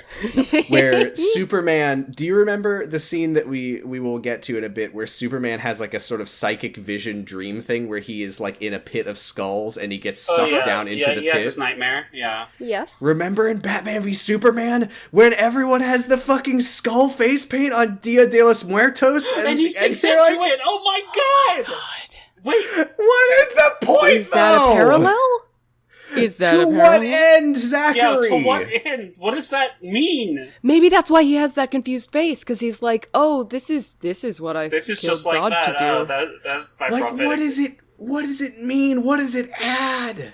Maybe it's to establish that maybe Batman's prophetic visions are not actually reality from the future, but in fact, oh God. Maybe all right, metaphorical. where were we? What do you mean? Okay. Oh, the stained glass window. Oh, you're about to tell me that I can go to bed. So White Portuguese. No. The pastor says, I've never had to give someone advice on whether they should kill themselves because they're an alien. What does your gut say, son? To be fair, there's no reason for him to believe that Zod wants him dead. Yeah.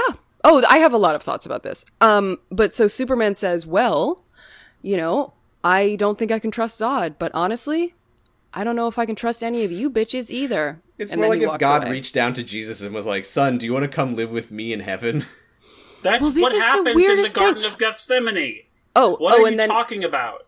That is what happens in Well, in fucking excuse me for being Jewish. Bible today. Someone needs to read the Bible. I also definitely didn't read the Bible. don't. The Bible cannot be prerequisite reading for Man of Steel. You gotta read the Bible, Sam. You gotta convert.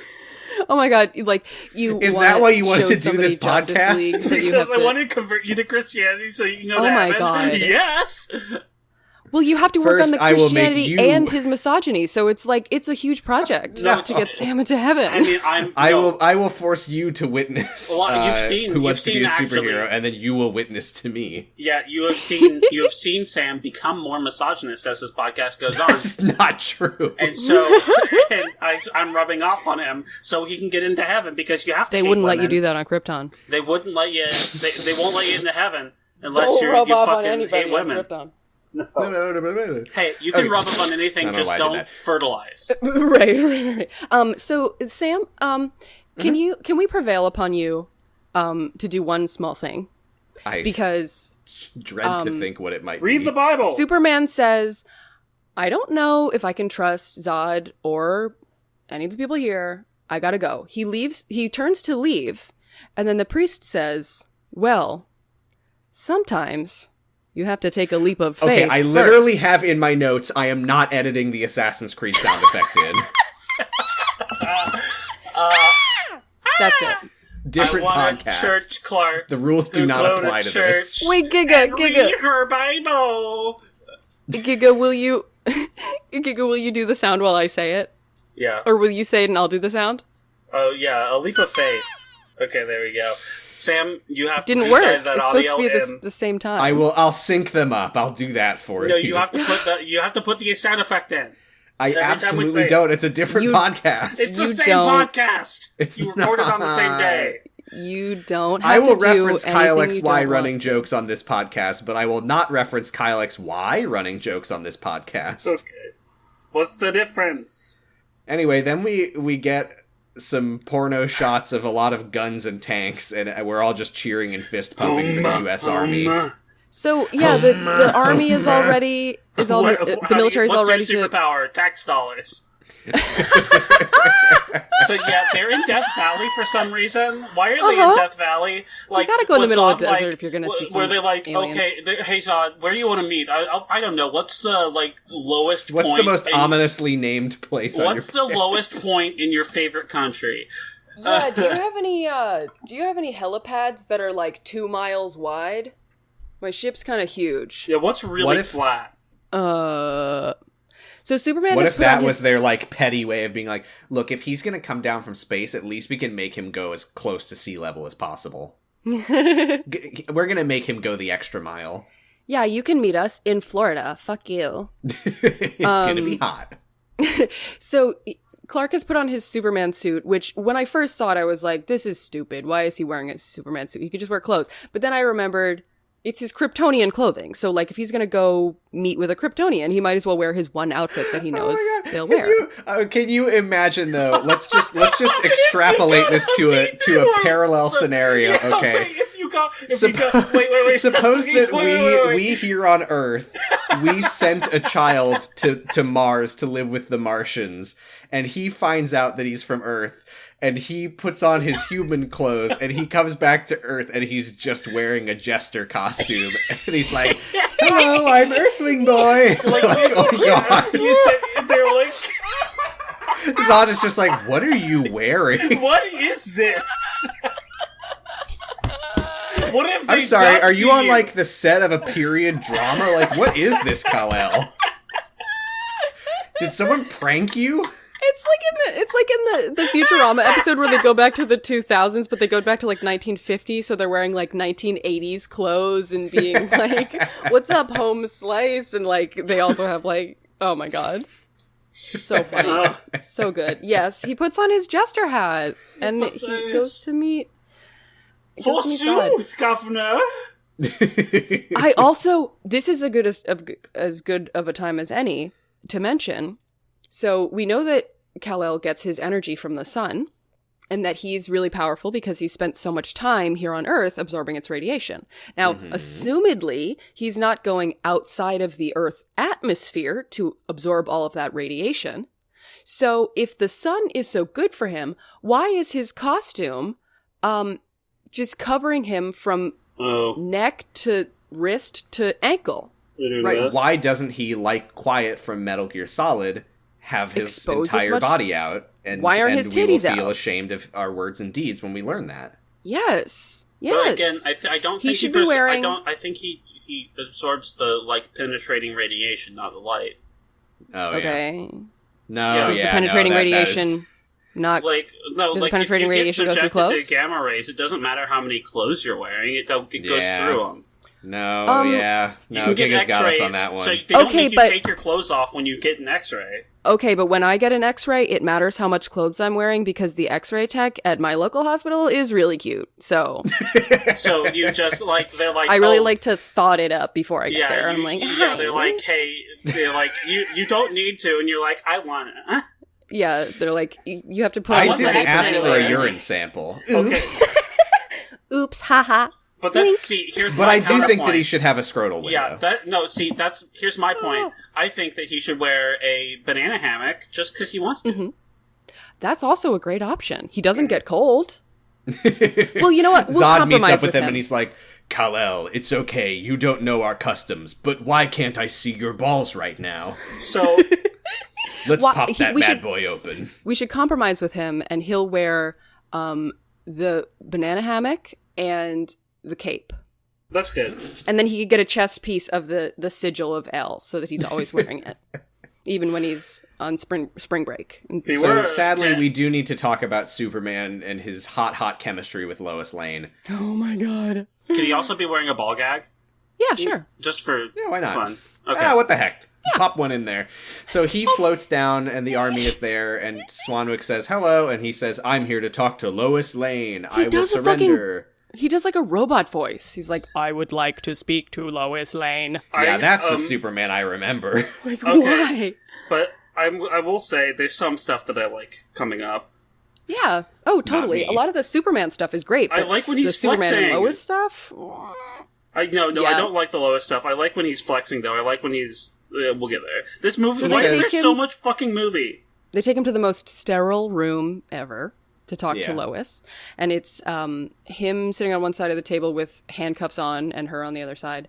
And she's like, why do you have handcuffs on? And he's like, they like them. I don't know. It's like a sexual thing. Whatever. I thought that your people put handcuffs on for fun. He says, like, it makes them feel better, basically. Like, it makes them feel more secure. I had written in the script, haha, handcuffs. I wrote in the script, this chemistry is too hot, holy fuck, this sucks. Yeah, it's so bad. They're so wooden. These two actors are great, and put them in a scene together, and they're both just like, you see my problem was that I couldn't take notes because I was too busy jacking off. So he says, I'm not here to surrender to Zod, I'm here to surrender to mankind for their benefit, or Sorry, whatever. what was that, Val? Why were you jacking off? Because the chemistry was so hot. Oh, yeah. Have you learned nothing from the Kryptonians? I hate them. I was following the lessons of the movie. It was their folly. I hated that. Actually, that's true. So I hated this because she's like, what does the S stand for? And he's like, it's not an S, you fucking rude. Oh yeah, this is where Sam blows his fucking lid. I wrote in my notes. And she says, I know what it could stand for. How about... Excuse me, sir, can I talk to you? I'm a scientist. I'm like, they almost... God damn it. How about the super of Metropolis? Suck Lois my is like... dick. The super vigilante from Metropolis.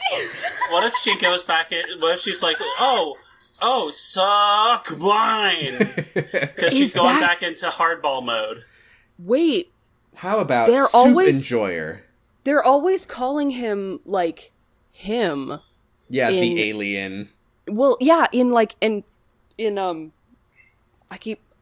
all I could think of was League of Legends.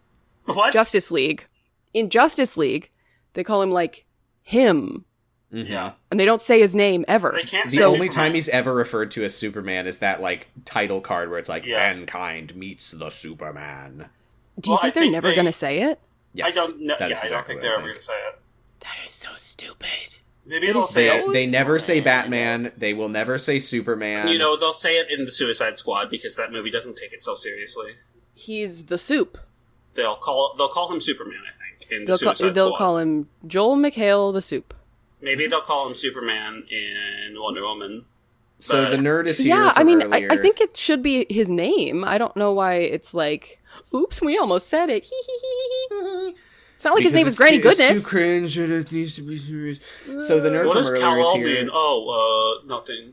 He says, hello, alien. I am Dr. And he's like, Emil Hamilton. I can see your ID in your pocket. And I like that. I like it. You've also got a half-eaten roll of lifesavers, and there's a bunch of soldiers preparing a tranquilizer for me, but it won't be necessary. Mm-hmm. I like that. I did. So he's looking through... he's talking to this guy through the one-way mirror. Yeah. And we see it from, like, Lois's vantage point. It's just a mirror. So he's using his X-ray vision and his zooming lens, eyeballs, and I think he's even looking through, like, through the walls into another room where all the soldiers are preparing the tranquilizer. Yeah. I found it mostly pretty annoying, I'll say. The one part of it that did work for me was when he's like, well, you understand, we have to take precautions. After all, you could be carrying an alien pathogen. And he's like... I'm 33 years old. Like he's 33 years old. So and he's gonna give himself up to save the world because he's 33 years old, which is the age that Jesus was crucified. Oh, was it? Yeah. Yes. I will say Henry Cavill was 33 when this movie was filmed. That's just reality tying into it. That's why they cast. That's just a crossover. Yeah. So we've established that. The Bible metaphor, the epic Bible metaphor was why Justice League is super long. Maybe that's why he had such a feud with Warner Brothers, because they were like, we can't spend this many $1 million so you can make a funny Bible, and he's like, they're like, pick a different verse. You gotta or just be like, verse. It's 11:38. Why have it happen 38 minutes in? But what I'm getting at is I think that this scene works because I didn't perceive it as him just kind of flexing. I was like engaging in good faith and not pretending like he's like he has the privilege of engaging in good faith. It's not something that everyone who would like Martian Manhunter particularly could do, because he is like invincible and he knows that they can't hurt him. But Martian Manhunter is also pretty invincible. Yeah, but he's clandestine, you know? I did like when he gets up, he just snaps the handcuffs off, and he's Superman, like... They make a little, like, ding! Superman doesn't want them to think that he's hiding anything from them. Yeah, and he says, look, I know you're scared of me because you can't control me. You know that you can't control me. You will never be able to control me. So you just need to trust that I'm not your enemy. He's basically like, if I wanted to like escape and fight back, I could easily beat you. So you just have to trust that I mean it when I say that I'm here to help. Yeah, so then if I wanted to kill you, you'd be dead already. He rips off his costume, so it's just a banana hammock, and puts in his ball gag, and it's like, take me to Zod. No, I will say, I do want to stress, he does not say the line, if I wanted you dead, you'd be dead. And I was really glad that he didn't say it, because I always hate when characters say that line, because that's not reassuring. No, but I do think that it's a funny thing that he said in Batman v Superman. Yeah, I do think that he did the best, like good faith, as you said, way of being like, please believe me when I say that I'm here to help. Like, that's kind of the baseline he wants to establish with these people, and I think that that's really smart of him. And that's absolutely to Henry Cavill's credit as well. I mean, it would have been really easy for somebody to be like, I know I'm the fucking shit, you can't control me, like, to have the wrong feeling in this scene, and he nails it. Jesus. He has this, like, he has such a benevolent face when he wants to. You know what I'm kind of surprised about? We saw him work in a lot of odd jobs. I'm honestly, thinking about it now, kind of shocked that he wasn't a carpenter. Well, he would go to hit the nail and he would break a fucking hole in the stud or the whatever. That's true. He wouldn't be able to apply like a small amount of... It's a job that involves hitting things. They have like to break a fucking hole in that stud, if you know what I mean. I don't know what you mean. So then he says, take me to Zod, and the general's like, we are still gonna like make a trank for you and stuff. And he's like, do what you gotta do, General. And while he's saying that, we see him from the side of the mirror. So we see him talking to himself. And it's like, he's manned up and he's decided to be a hero now. And then we smash cut to the funniest fucking shot I have ever seen. It's so funny. It's Superman and Lois standing just like facing each other in a giant empty desert void. In every sense of the word, standing very straightly. It's so funny. And I mean, to that point, like, it really needs to be emphasized that if this was an original story and we didn't have the cultural context of Superman and his love interest Lois Lane, this is fucking nothing. Yeah. Like, they have no connection, no chemistry, no history, no emotion between them. They don't even like each other. And this scene where he's like, goodbye, Lois, I'm just like, okay, bye, like... This is basically like a woman that you like met for 5 minutes. Like you don't know her. And it's nothing. I get that it can be like, you know, it can be bonding. She's the only other person besides like his family that knows his secret and Pete. That can be like, you know, I want another human to help me. Also, why wasn't he like, I want to see my mom? Whatever. But right, we know Lex said it himself that the most important woman in any guy's life is his dear old mommy. His dear old mommy. But yeah, the chemistry isn't like my beautiful lover who I have just found and is my soulmate. It's you already have to leave. Oh no, it's like kind of like, oh, we never. Right, kind of thought we would smash. Like he all but says it was nice meeting you. Yeah. They're holding hands. Mm-hmm. Why? They look like they're about to kiss. I'm like, what are you doing? Yes, but then he doesn't. Thank God. Don't kiss. He's like, oh, Zod's here. Yeah, Zod shows up. She goes back to stand behind the army. Zod does not show up. No, it's not actually Zod. Bug it's ship like comes and lands. The ship looks like a bug. A little baby ship. It's Zod's hot. But it's not a penis ship. Why? And then out of the bug comes some sexy bug ladies. I feel like Zach has a thing for short-haired hot lieutenants.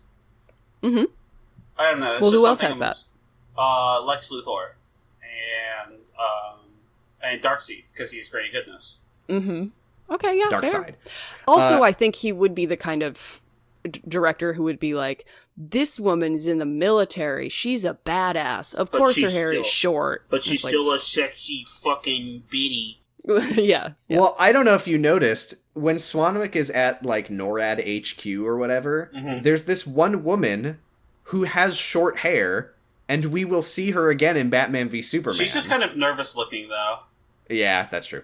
So this is a Kryptonian Zod friend named she's apparently in the comics, she's like his love interest / wife a lot of the time. Faura Ul, I think was her name. Yep. I do want to say also, I just remembered, I did look it up. His full name is Drew Zod. We know that. Zod. I said that last time. Drew? Oh, did Drew you? Zod. Yeah, his name is Drew. No, it's Dru. Drew Zod. Yeah, his name is Drew. Drew and Laura had a disagreement about what they should do once the planet implodes. Really? So anyway, she says, "Hi, Kal-El." Hi, Kal-El. She says, "Hello, Kal-El. I'm here to take a you." Snack. I'm here to take you to the place. And she says, "Also, Zod wants her," and she points at Lois. Doesn't she say her name? Isn't she like Lois? No, that one. I don't think she did. No, she says that one and stuff. Yeah. How do they know that Superman even has a girl near him? Like, how do they know? Like, is he like, go get me Superman, and if there's a love interest looking person there, get them too? No, he probably likes it. Maybe he's just a big fan of Amy Adams. There's no explanation for this. It's like the Futurama episode where the aliens come to like get the final episode of Single Female Lawyer to air. Mm-hmm. Like, oh my god, I loved you in Enchanted. That's the second time we've referenced those episodes, I think, in Man of Steel. Oh, it must be true then. Because it's a movie about aliens visiting Earth. What else would we talk about? It was before that. It was the only other story like that has ever been told. I said that like they saw Friends during the Krypton segment. Mm-hmm. Yeah. I realized later that was what that referenced to. So sorry about that. I realized later also, as in right now. Yeah. Why does Joey, the largest of the Friends, not simply eat the other ones? Okay, so Faura Ul says, if you don't give us that woman, I will tell General Zod that you refuse to comply. Lois says, I'll go because I have to be with my boyfriend who I just met. They take her back to the ship, they blast off, and they Lois and Superman like hold hands, but this time he's giving her the Codex stick. Faura gives Lois a breather because she says that the atmosphere on the big ship will be different from the atmosphere the way Lois you sound that you said that, it made it sound like she gets a 5-minute break. Yeah. No, Just give Lois a breather. Like a respirator. Yeah, respirator. They put it looks like a cone around her head, but then she does CGI... call it a breather for the record. Yeah, she calls it a breather, yeah. Take a breather. I'm not being silly. I'm being accurate. Could you imagine? Because she's also wearing the CGI breather is cool. It looks like a clear helmet. I would like to say the bug lady has it too, and like hers like turns opaque. Yeah, and then I would like to clear. say that continuing from the beginning, the Kryptonian stuff looks generally pretty cool. Yeah, we learned that it's very fragile and mostly ill-conceived, but it does look pretty cool. I want to say, I like Zod. You like the eugenicist guy? What? I think he's a cool character. Yes, I think he's kind of cool too. I like that Clark walks onto the ship and he meets Zod. And he's like, "Are you Zod?" And Faura Ul is like, "That's General Zod to you." And Zod's like, "Don't fucking hold on." He doesn't know our culture. Look, like we're basically meeting a baby. Yeah, look at him. He's dressed like a jester. Look how much. Yeah. And he's like, don't get angry at him. This meeting is a cause for celebration. Like it's not. It would be like so we should funny. I'm thrilled to meet this jester. It would be so funny if everyone had the pussy out look on the Kryptonian ship. I feel like you know, there's a very common trope of like the villain meets the hero and he's like, join me. But this didn't feel like an evil join me. This was like, from Zod's perspective, like this is a huge moment for the Kryptonian culture. And he's like, this is our future. Like, I'm so genuinely happy to meet him. I was like, that's a cool angle. Sam, I don't understand why Superman doesn't go into this meeting with a similar attitude. I know that Zod is like, well, I'm Zod did blow up threaten the planet to destroy the planet. I'm not going to go into... But I just can't imagine, like, being the last of your species, and then you meet, like, 10 other people that are your species also, and you're like, wow, your politics suck, I'm going to kill all of you. Yeah, I think it would have been different if it wasn't... Come on, Zod, we're the last Kryptonians. Yeah. If it wasn't him going to sacrifice himself, I think that he would feel a little different. I feel like... Well, I just feel like he could go under the guise of sacrificing himself and then, like, try and work something out with Zod, try to talk to him. But this moment's very, like, the end of Invincible. Like, it feels very similar to that. Where it's like Zod's I don't want to go into specifics, do I? Well, Zod's view of it is kind of like this thing where he doesn't really view these people as people on Earth. He views them more as like just a sort of they're not. They've been keeping the planet warm for them. Yeah, exactly. It's settler mindset. Yeah, it's extremely. It's exactly he's extremely a colonist. Yeah, colonialists did to Native Americans. He's a colonizer. People, like, yeah. So he explains to. First of all, Zod has grown a quarantine goatee. Yeah, he looks like shit. Not a Zod good looks look. pretty bad. So he starts to. Does he start to explain the plan, and then Clark feels weird? Yeah, well, yeah. He just says like we need to welcome him in with open arms, and then Clark is like, oh, I don't feel so good.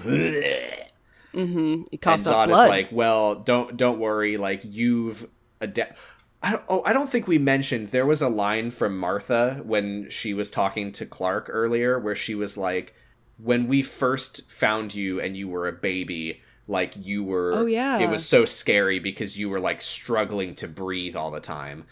Mm-hmm. So Zod basically says like, you've had your whole life to adapt to this planet that your biology is not really synced up with. And now you're struggling to adapt to Kryptonian atmosphere and air and all that. Yeah. And Lois is like, help him! He falls to the ground to, like, cough up some blood. And Lois goes over to him and turns around and says, Martha is his mother's name! It's his mother's name! My baby! She does the exact same fucking pose! It's like... Find different blocking, perhaps. No, it's like poetry. She's like, help him, and Zod says, no, it's like poetry. He just has to get used to it. He'll be fine. It's like poetry. He's like, whatever he's going through, it has to pass. And she's like, help him! It's like, you already got your answer. Stop asking. And this part, I don't know what's going on here. Like, so both in just the general like overview of like what is this scene, like how is this happening, but also like. Mm-hmm. I was just kind of lost throughout all of this. So Superman has a funny Zod dream. Maybe Zod's putting it in his brain. Maybe it's not. Superman passes out on the floor, and they drag him by his ankles to the holodeck. Yeah. And then... Yeah, I would say... he's Superman... like having a dream, but it is also like a very real conversation. Like, are Kryptonians psychic? No, like, I think that he's just in the holodeck hanging out. Anyway, so what we see Zod is has him... a very poorly thought out way of... Is this kind of like Guardians of the Galaxy 2, where it's just like you've made a big mistake here in like that you're showing like, hey, we're gonna terraform this planet and make it into a new Krypton in the way that you choose to... cryptoform this planet and make it into a new Krypton. And the way that he chooses to show that is to show him his childhood home being annihilated. And then have him sinking into a pit of skulls. Which I feel like is a bad way to convince anybody of doing anything. But I do think that it makes sense with Zod's character... that his belief is basically like, yes, our civilization is hundreds of thousands of years old, like we extended across the galaxy, like the humans basically just got here, like they don't matter, like like, yeah, but Kal-El should feel like, oh, let me cast them aside and be the future of the Kryptonian race. But I think it makes sense that he thinks that would be a good argument. I'm just saying, Zod coming in as a Kryptonian, and even if someone's like, hey, you want to go out to dinner? I'll pay. And then they show me a dream of my childhood home getting annihilated and me sinking into a pit of skulls. I'm going to turn them down. So what happens in this scene is Kal-El Clark wakes up in the field farm outside of his house. Zod starts explaining everything that happened to him and his people. So he says, we were sent to the Phantom Zone, but then on our way to the Phantom Zone... The Phantom Zone. It's very 4Kids kind of. Yeah, that sounding. that was the most comic booky that we get until the Mother Box. Yeah. So he says, we were going to be banished, but then the planet exploded, so we were just supposed to be like, we're just hanging out in space and like waiting to die of starvation. And so we changed the Phantom Drive into a warp drive, which is the Phantom Projector. Why can it do that? Phantom Projector. Why can it makes it? Well, it goes. See, this is what really bothered me, because like I think we've probably touched on this before, but a big problem that I have with the MCU, that for all of the DCEU's faults, I don't have with the DCEU, is that the MCU is so soulless. Mm-hmm. But when I watch Zack Snyder's DC movies, I'm like, this guy fucking loves this shit. Yeah, he's real into it. He loves these comics. Like, and that's, I think, the problem is he wants to put everything in because he cares about it so much. Yeah. Mm-hmm. And I'm just like, fucking cut this shit with the Phantom Zone. Like, it has no bearing on anything. I don't know what it is. Like, it literally doesn't impact the story at all. So just say, like, they sent us in exile and then the planet exploded and we said, like, okay, well, the exile means nothing now. Like, that's all you needed to say. Like, I would still rather have this than the, like, embarrassed dreck that comes out of the MCU. Oh, yeah, I mean, I agree. I hate the MCU. I prefer this to the MCU. As much as we shit on these movies, I highly prefer them. No, I agree. I've said it before and I'll say it again. But yeah, I'm just like, he wanted the Phantom Zone to be there because I do know that, like, that is a thing that, like, Zod gets banished to the Phantom Zone, but it doesn't, there's no relevance here. Like, just ignore the Phantom Zone. Just say, like, the planet exploded and we convinced the guards who were supposed to oversee our exile, like, yeah, because you have to collaborate with us because otherwise we're all fucked. Yeah, but like, that's all you needed. But we do see them being turned into penises and shot into the Phantom Zone. We do see them being turned into penises. Would you give that up? Would you give that up? No, you're right. The reason Zod explains all of the stuff about the Phantom Zone is because the Phantom Projector gets turned into the warp drive, and you, last episode of 0 to 0, were like, why do they have a baby yeeter randomly in there? Why would they have this? And Zod says... Wait, were they going to send him to the Phantom Zone? Something... Wait, why did Jor-El have a Phantom Projector? Jor-El did the same thing. A similar thing. Why does Jor-El have a gay baby jail? Why does Bruce Wayne Batman have a Wayne Corp thing? He stole it from work. What? Obviously. Jor-El was a scientist. He would have all kinds of stuff. No, he doesn't steal it. He owns it already. Yeah. He owns it already. But and other people's you mugs. Could have just said, why does Silas Stone have the mother box? Yeah, exactly. So yeah, this also, I was a little let down that the structure of the movie. I kind of wished that we had been following this along over the course of the movie. Yeah. I thought it was a little underwhelming to have Zod show up like an hour and a half later and be like, remember me? Here's how I got here. We really rushed through the first act, and I feel like it needed a lot more love. Yeah, so Zod basically explains, like, we converted the Phantom Projector into a hyperdrive. We looked through all the old colonial outposts, but there were no survivors. It was just skeletons. Wearing jester hats. we we salvaged their jester outfits and weapons and a world engine that one of them had so that we could cryptoform Earth, so that was convenient. And then, wouldn't you know it, 33 years into our prep, you activated that scout ship, and it turned on a distress beacon that we followed right to you, buddy. And here you are, little baby boy. And all of this was explained because none of it happened on screen. Yeah. Yeah. So, do you think that all the Kryptonians are dead because Darkseid killed them? Which Kryptonians? All the colonial outposts. Do you think that they just rotted after... Or do you think that maybe Darkseid hunted them down because he doesn't like them? I don't know. That could be it. I think it's because they didn't get any supplies or any new stuff sent to them in 33 years. But what's the fucking point of cryptoforming? I don't know. It's fun. No, it's not. I also... it's fun for Zod. Zod likes it. Zod likes it, but Zod's a little freak. To cryptoform Look how much fun planet. he's having.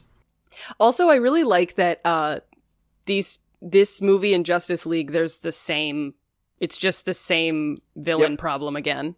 I want to terraform the Earth to make it like my home planet. I want to apocalypse form. I want to make... Apoco form, yeah.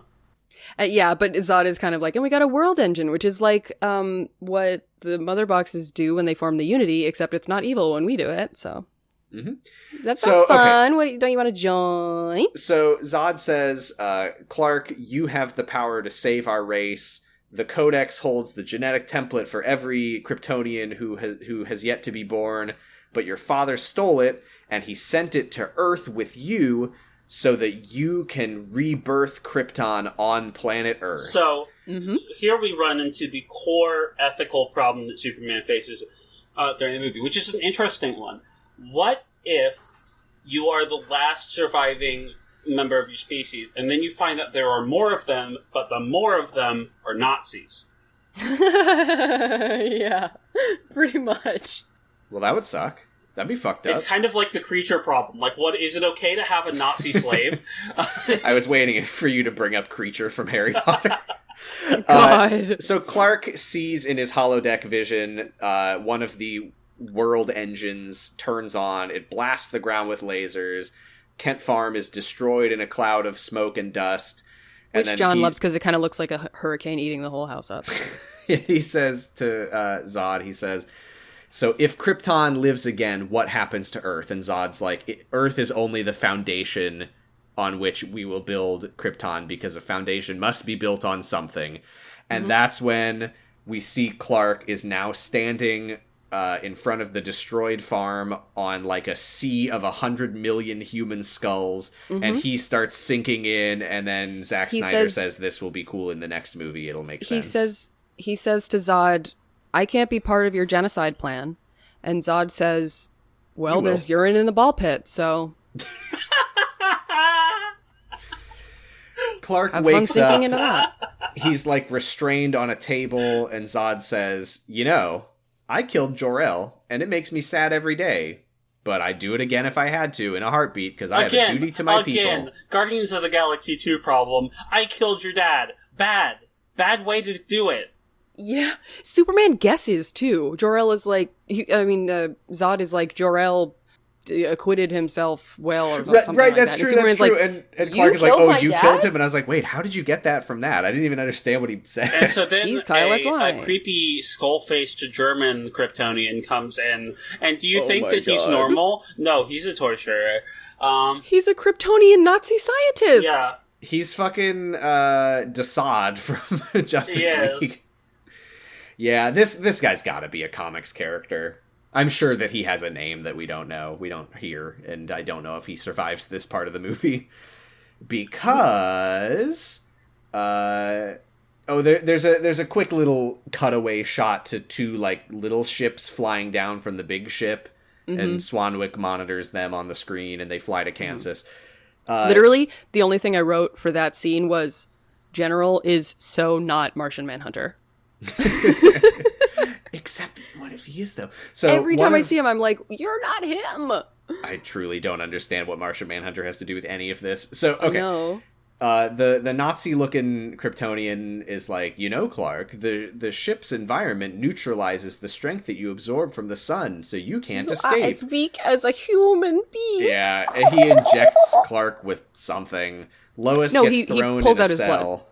Oh, is that what he did? Mm-hmm. Okay. I think so. Lois gets thrown in a cell. She's looking around, and she says, "Oh, that was nice of them. They threw me in the cell that has a computer terminal that I can plug the codex into." Why does... Right? Okay, so... Why would a cell ever have that? Two questions. questions. Why does the prison cell have a computer terminal that they can plug the codex into? Why does Lois plug the codex into the first fucking hole she sees? It does fit. It's a perfect match. It's a perfect match. Perfect match. On second thought, this is not like a prison ship. This is a terraforming machine, so I guess this is just a room they're using as a cell. Cryptoforming. Also, like some like modern kind of like Starbuckses and like train stations and stuff will have regular outlets, but then also have like USB outlets for charging your phone. Mm-hmm. So maybe this is like that. You can actually, if you want, you can actually get your home fitted with those. That's cool. Yeah. But see, if you had a USB that had all of the knowledge of, like an entire guy's consciousness and all of the knowledge of everyone who will ever be born, if you plug that USB dongle into your house will create that guy. Is real estate? Is real estate on Krypton really so good that there is a outlet in every room? Well, it was. Legally, you have to have an outlet in every room. What? So you have to have one every 4 feet of wall, Giga. Lois turns around and she sees Jor-El. Have every 4 feet of wall. Probably got grandfathered in. Can you hear me? Am I cutting out again? No, you're here. No, we're just ignoring you. We just don't like you very much. Sorry. So Lois turns around and sees Jor-El standing behind her, and he says, "You gonna fuck my son?" No, sir. And she says, "Probably." And he says, "I am Cal's father, and you're currently uploading me to the ship's mainframe. I designed this ship, you see, which is a pretty convenient turn of events, and I can tell you exactly how to modify the ship's atmosphere back to Earth conditions, and then you can relay that information to my son, which doesn't happen." No, it doesn't. Also, this is just exactly the same as when Silas is being told the like quarantining procedures, and he's like, "I know, I designed them." It's like usually planets have more than one scientist. But I would say that no, and then we cut to a shot of the two little ships flying down to Kansas, and then we come back to Lois, and she's like, "Thanks for instructing me on that. I can breathe now." Basically, for the rest of this scene, he's basically just a smart gun, like in Titanfall. Where it's So basically, what happens is that the angry lady's like, "Why can't I breathe anymore?"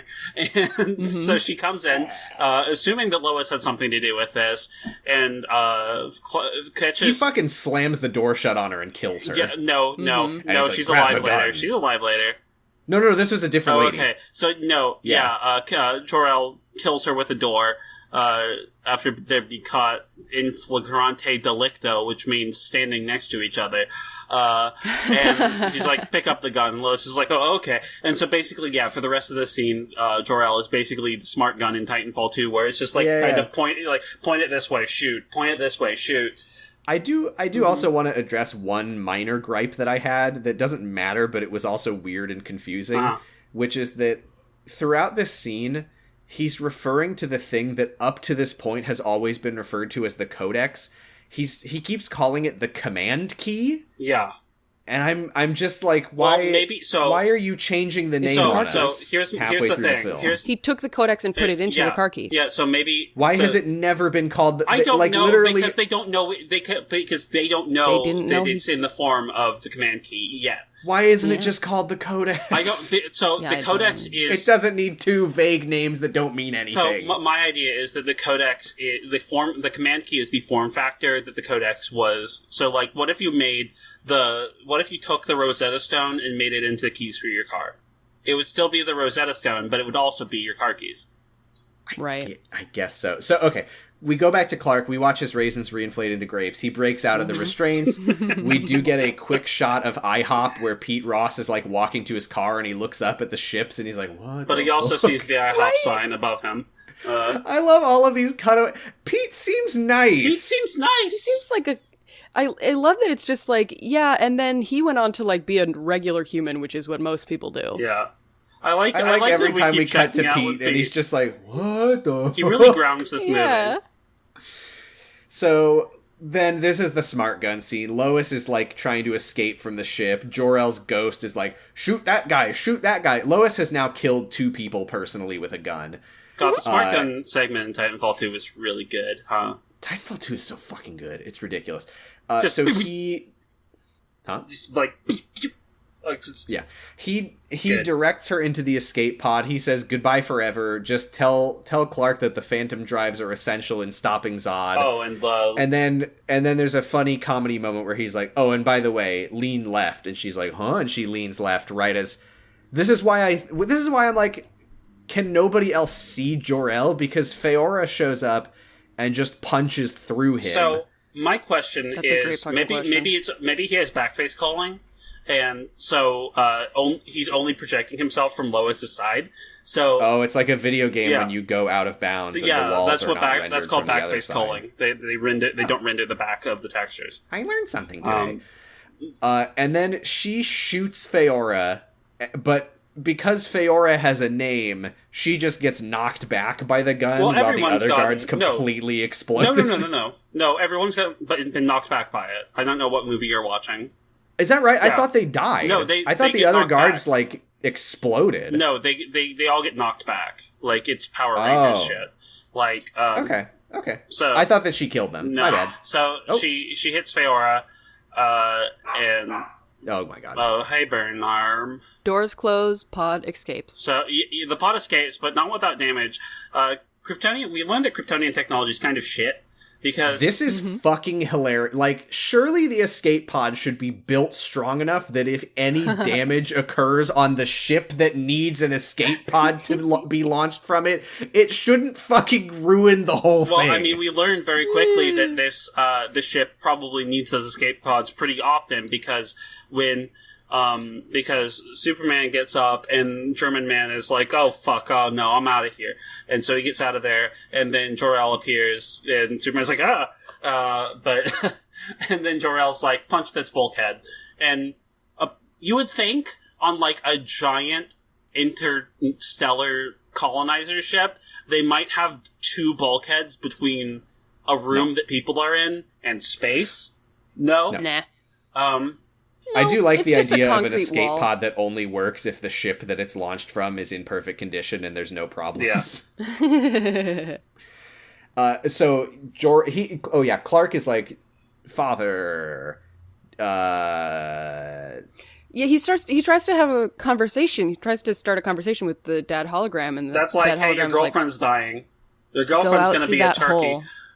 Yeah, and then he says, you can save her, He asks Clark. if what Zod said about the Codex was true, that Jor-El really was here to, like, use humanity as a stepping stone to build up Kryptonian society again. And Jor-El's like... And Jor-El is basically just like, well, son, I wanted you to grow up human on Earth so that you could be the bridge between our people and theirs.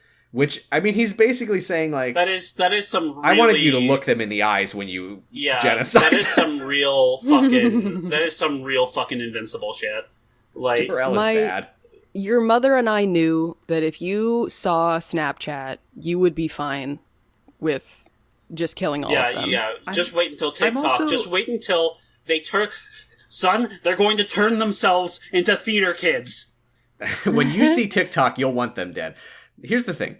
I don't understand Jor-El's plan, because the whole thing, he was like, we lost our way, the artificial births, blah, blah, blah. It was a mistake. Natural births are the way to go. And then he saves one. Here's the Codex so that you can recreate the failed system on Earth.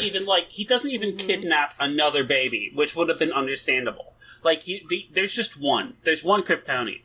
And I mean, I guess hopefully he can have a baby with Lois. Oh, yeah, I guess. But how could he know that? Anyway, so Lois is in her funny oven, becoming a cooked turkey. It's the most fucked up escape pod I've ever seen. Yeah, it's not an escape pod, it's an I'm ready to die it's not an escape pod. It's a metal prison. It also looks super goofy because it's like a little they egg. like clearly just like filmed a close up of like Lois through the window of the escape pod, just like It looked like and then, something like, out of CGI'd fucking Spy Kids. Yeah, CGI'd some fire on it, and But, CGI'd some so by the shaky and like cam. rotated the shot really fast. By the time that Clark is like going to save her, the escape pod is well on fire and like has a hole in it. How is she not? She should be brown and crispy. She should be like she was in his vision, in Batman's vision. Just a real crispy critter. So Clark is like slowing down the escape pod as much as he can. He punches it open and grabs her out once they're like in the atmosphere, of course. And then he has to like do a quick roll to put himself between the escape pod and her, because like any good escape pod, this thing fucking explodes on impact. Yeah. It does not have landing gear. Very bad escape pod. It's a bomb. They're like, okay, Drell, we're gonna assume she just that did the whatever that fucking movie is where someone like rides a bomb down to the ground. That like, is yeehaw. Doctor Strangelove and How I Learned to Stop Caring Yeah, Doctor Strangelove. Little did Lois know she was Doctor Strange loving her way back down to Earth. Yes. Wait a minute, this isn't an escape pod. Jor-El, you lied to me. And he's Like, just Jor-El like waving and laughing So, as she falls. Val, you said that... Jor-El designing the escape pod was like, okay, so the escape pod's usually for like when you have to like duck out real quick and like buy something at the store and then come back, right? Okay, so we'll make it so that it only works if this ship is doing really well. And then like a lot of those stores have like hammocks outside of them, so like we can just it'll just kind of get caught. Yeah. Like it'll tumble. And like just in case you trampoline. need to do any war when you land, we'll cover it with bombs. So Martha... He gives her a hug, wow. Martha walks out of I do want to and- mention that Superman does do a Christ pose when he's exiting the spaceship. He did a Christ air. Oh, Martha walks out of the farmhouse. because he does the cool fall backwards into the pool thing, but it's space. Martha walks out of the farmhouse and she sees one of the little ships landing on her lawn. We'll sees get a more of that Zod next pod. time. Yeah. And the last scene that we're talking about here is Clark floats down with Lois into a cornfield, of course. He says, "You'll be safe here." He's holding her in a hug because obviously They do a little twist. But they're also rotating around slowly as they lower It's like down. weirdly romantic. He's too used to being a wine bottle opener. Yeah. It's the best He's gonna way. do the corkscrew. I love that Archimedes had it right. She's like, "Clark, I'm sorry. I didn't want to tell them anything, but they looked inside my mind somehow." And he's like, "Yeah, same. Somehow. Wait, I don't what know. the Moving fuck? on." Good thing they didn't put that on the When did screen. that happen? Yeah, that literally didn't happen in the movie. Anyway. Yeah. So then they look like they're about to kiss for some reason, but then Henry he hears... Cavill makes the most benevolent looking face in the entire world. He's such a benevolent boy. He just is like, I'm a good boy. licks his and lollipop. Lois is like looking at him like, are we gonna fuck now? And then he gets like golden retriever saw a ball face where he's like, huh! And then like, pew! Yeah, of course, the reason that he's actually flying away is because he hears a police car driving over with his super hearing. The police car gets here and Lois is like, "Hi!" Yeah. And then everything is about to fucking pop off. I thought he flew away because he heard the ship descending. I thought he flew away because he saw the car. I thought he flew away because he got a boner. So as we do every I thought he week, flew away 'cause he we're going remembered to he could ask fly. a really important question. Fuck, Mary. Well, I thought he flew. Fuck, Mary, kill. General Zod, Calvin Swanwick, and Green Man. Who is Green Man? The Glenn Greenman? Glenn Greenwallow. Oh man, Well, that's okay, tough because I want to kill him, but I feel like I would be wrong not to kill Zod, But maybe considering if you marry what Zod, we know that he's you can, going to do. Maybe if you marry Zod, that you can like I can change him. Yeah, maybe you can fix him. My verdict for Calvin Swanwick depends on whether or not he ends up being Martian Manhunter. He's Calvin Swanwick for right obvious now. reasons. Oh, then Mary. Okay, yeah, I'll marry Calvin Swanwick. I'll fuck Glenn Woodburn, and I'll kill Zod. yeah, that's a pretty safe answer. Okay, but really, Sam, what are you having for dinner? I haven't decided yet. Decide now. Do we think that next episode? So this is what what I think needs to happen in the last bit of this movie that I don't think is going to happen. Before he fights Zod, does he get a job? No, he and Lois have to get to third base. Not only working together, but also living together. I think that before he fights Zod? I think that happens. Yes. I think that happens either in an epilogue or is just where they are in the beginning of the next movie. It's a big time skip, though, because the beginning of BBS is the end of this movie. It's a several-year time skip. I will tell you right now, but it's a several-year time skip at the very beginning of BBS. Yes, it's a time skip. There's a significant time skip between when in the past. I can answer this question. Shut up, Sam. I know the answer. I don't want to know.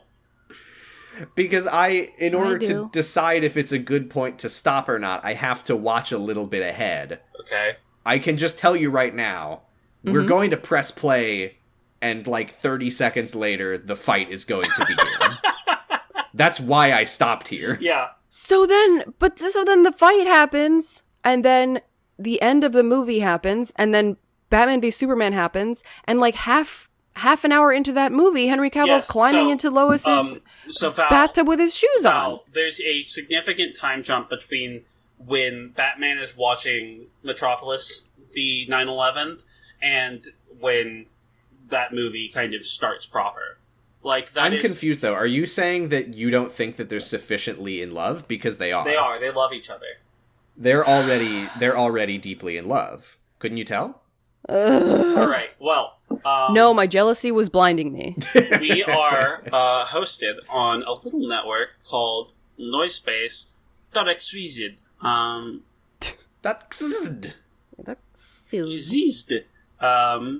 And we got some Kyle XY on there. We got some That's my podcast with my brother Jordan about Kyle XY. We got the Sonic Shuffle. We got fear baiting. We've got Diet Coke and Lilith's House of Snacks. Oh yeah, that's a new one.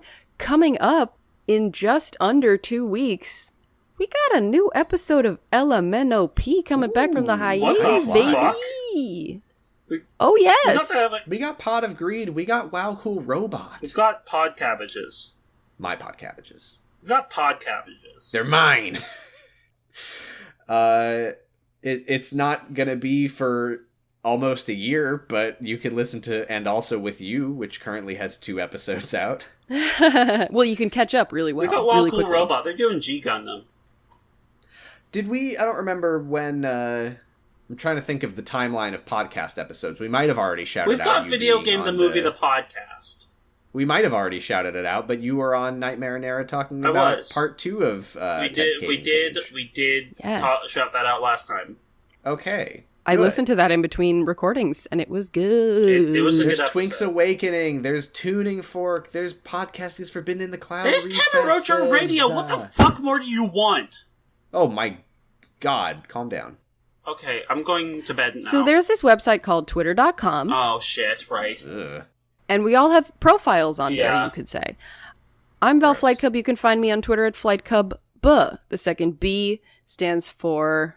benevolent face. Yeah, I'm Gigalithic. You can find me on there at Gigalithic. You can find the art I did in a game called Paradise Killers. Sam put the soundtrack in right here. The whole thing? Yes. And, yeah. You can hear you on Ted's Caving Page. Yeah, you can hear me on Ted's Caving Page. Just go to Angel Fire and find it. I was just thinking about Paradise Killer, specifically the scene where, I'm not going to spoil anything, but you go into a big tomb and you meet a very important character. Love that. That scene's fucking... It's cool. That is my favorite character that I illustrated for that game. Oh, so good. Love that part. I'm Sam. You can find me on Twitter at PosiStress. I'm currently on twitch.tv/positivestress. I am streaming Psychonauts 2, which fucking rules. It's so good. I'm going to be playing that this evening. Oh, it's so good. And I've been streaming that on Wednesdays and Thursday nights. Shout out Xbox Game Pass. I actually funded it on Fig. Oh yeah, so I think I did too. I did too, but I didn't claim my backer reward. But it's on Game Pass, so whatever. Mm-hmm. But yeah, that game's really good, and check out my streams of it. It's very fun. Yeah, Sam's a great streamer, and I harass him semi-regularly. True. All I've seen from your streams is the one clip where you said he didn't get to see my sweet monkey hole. Yeah, sweet monkey also. Yeah, that was from me playing the monkey game of Humankind. What? Humankind? I don't think that's called Humankind. I think Humankind Ancestors, the Humankind Odyssey. Okay, yeah, because there's a new 4X game called Humankind that's really good. I have been playing a lot of Humankind. Oh, it's so good, Sam.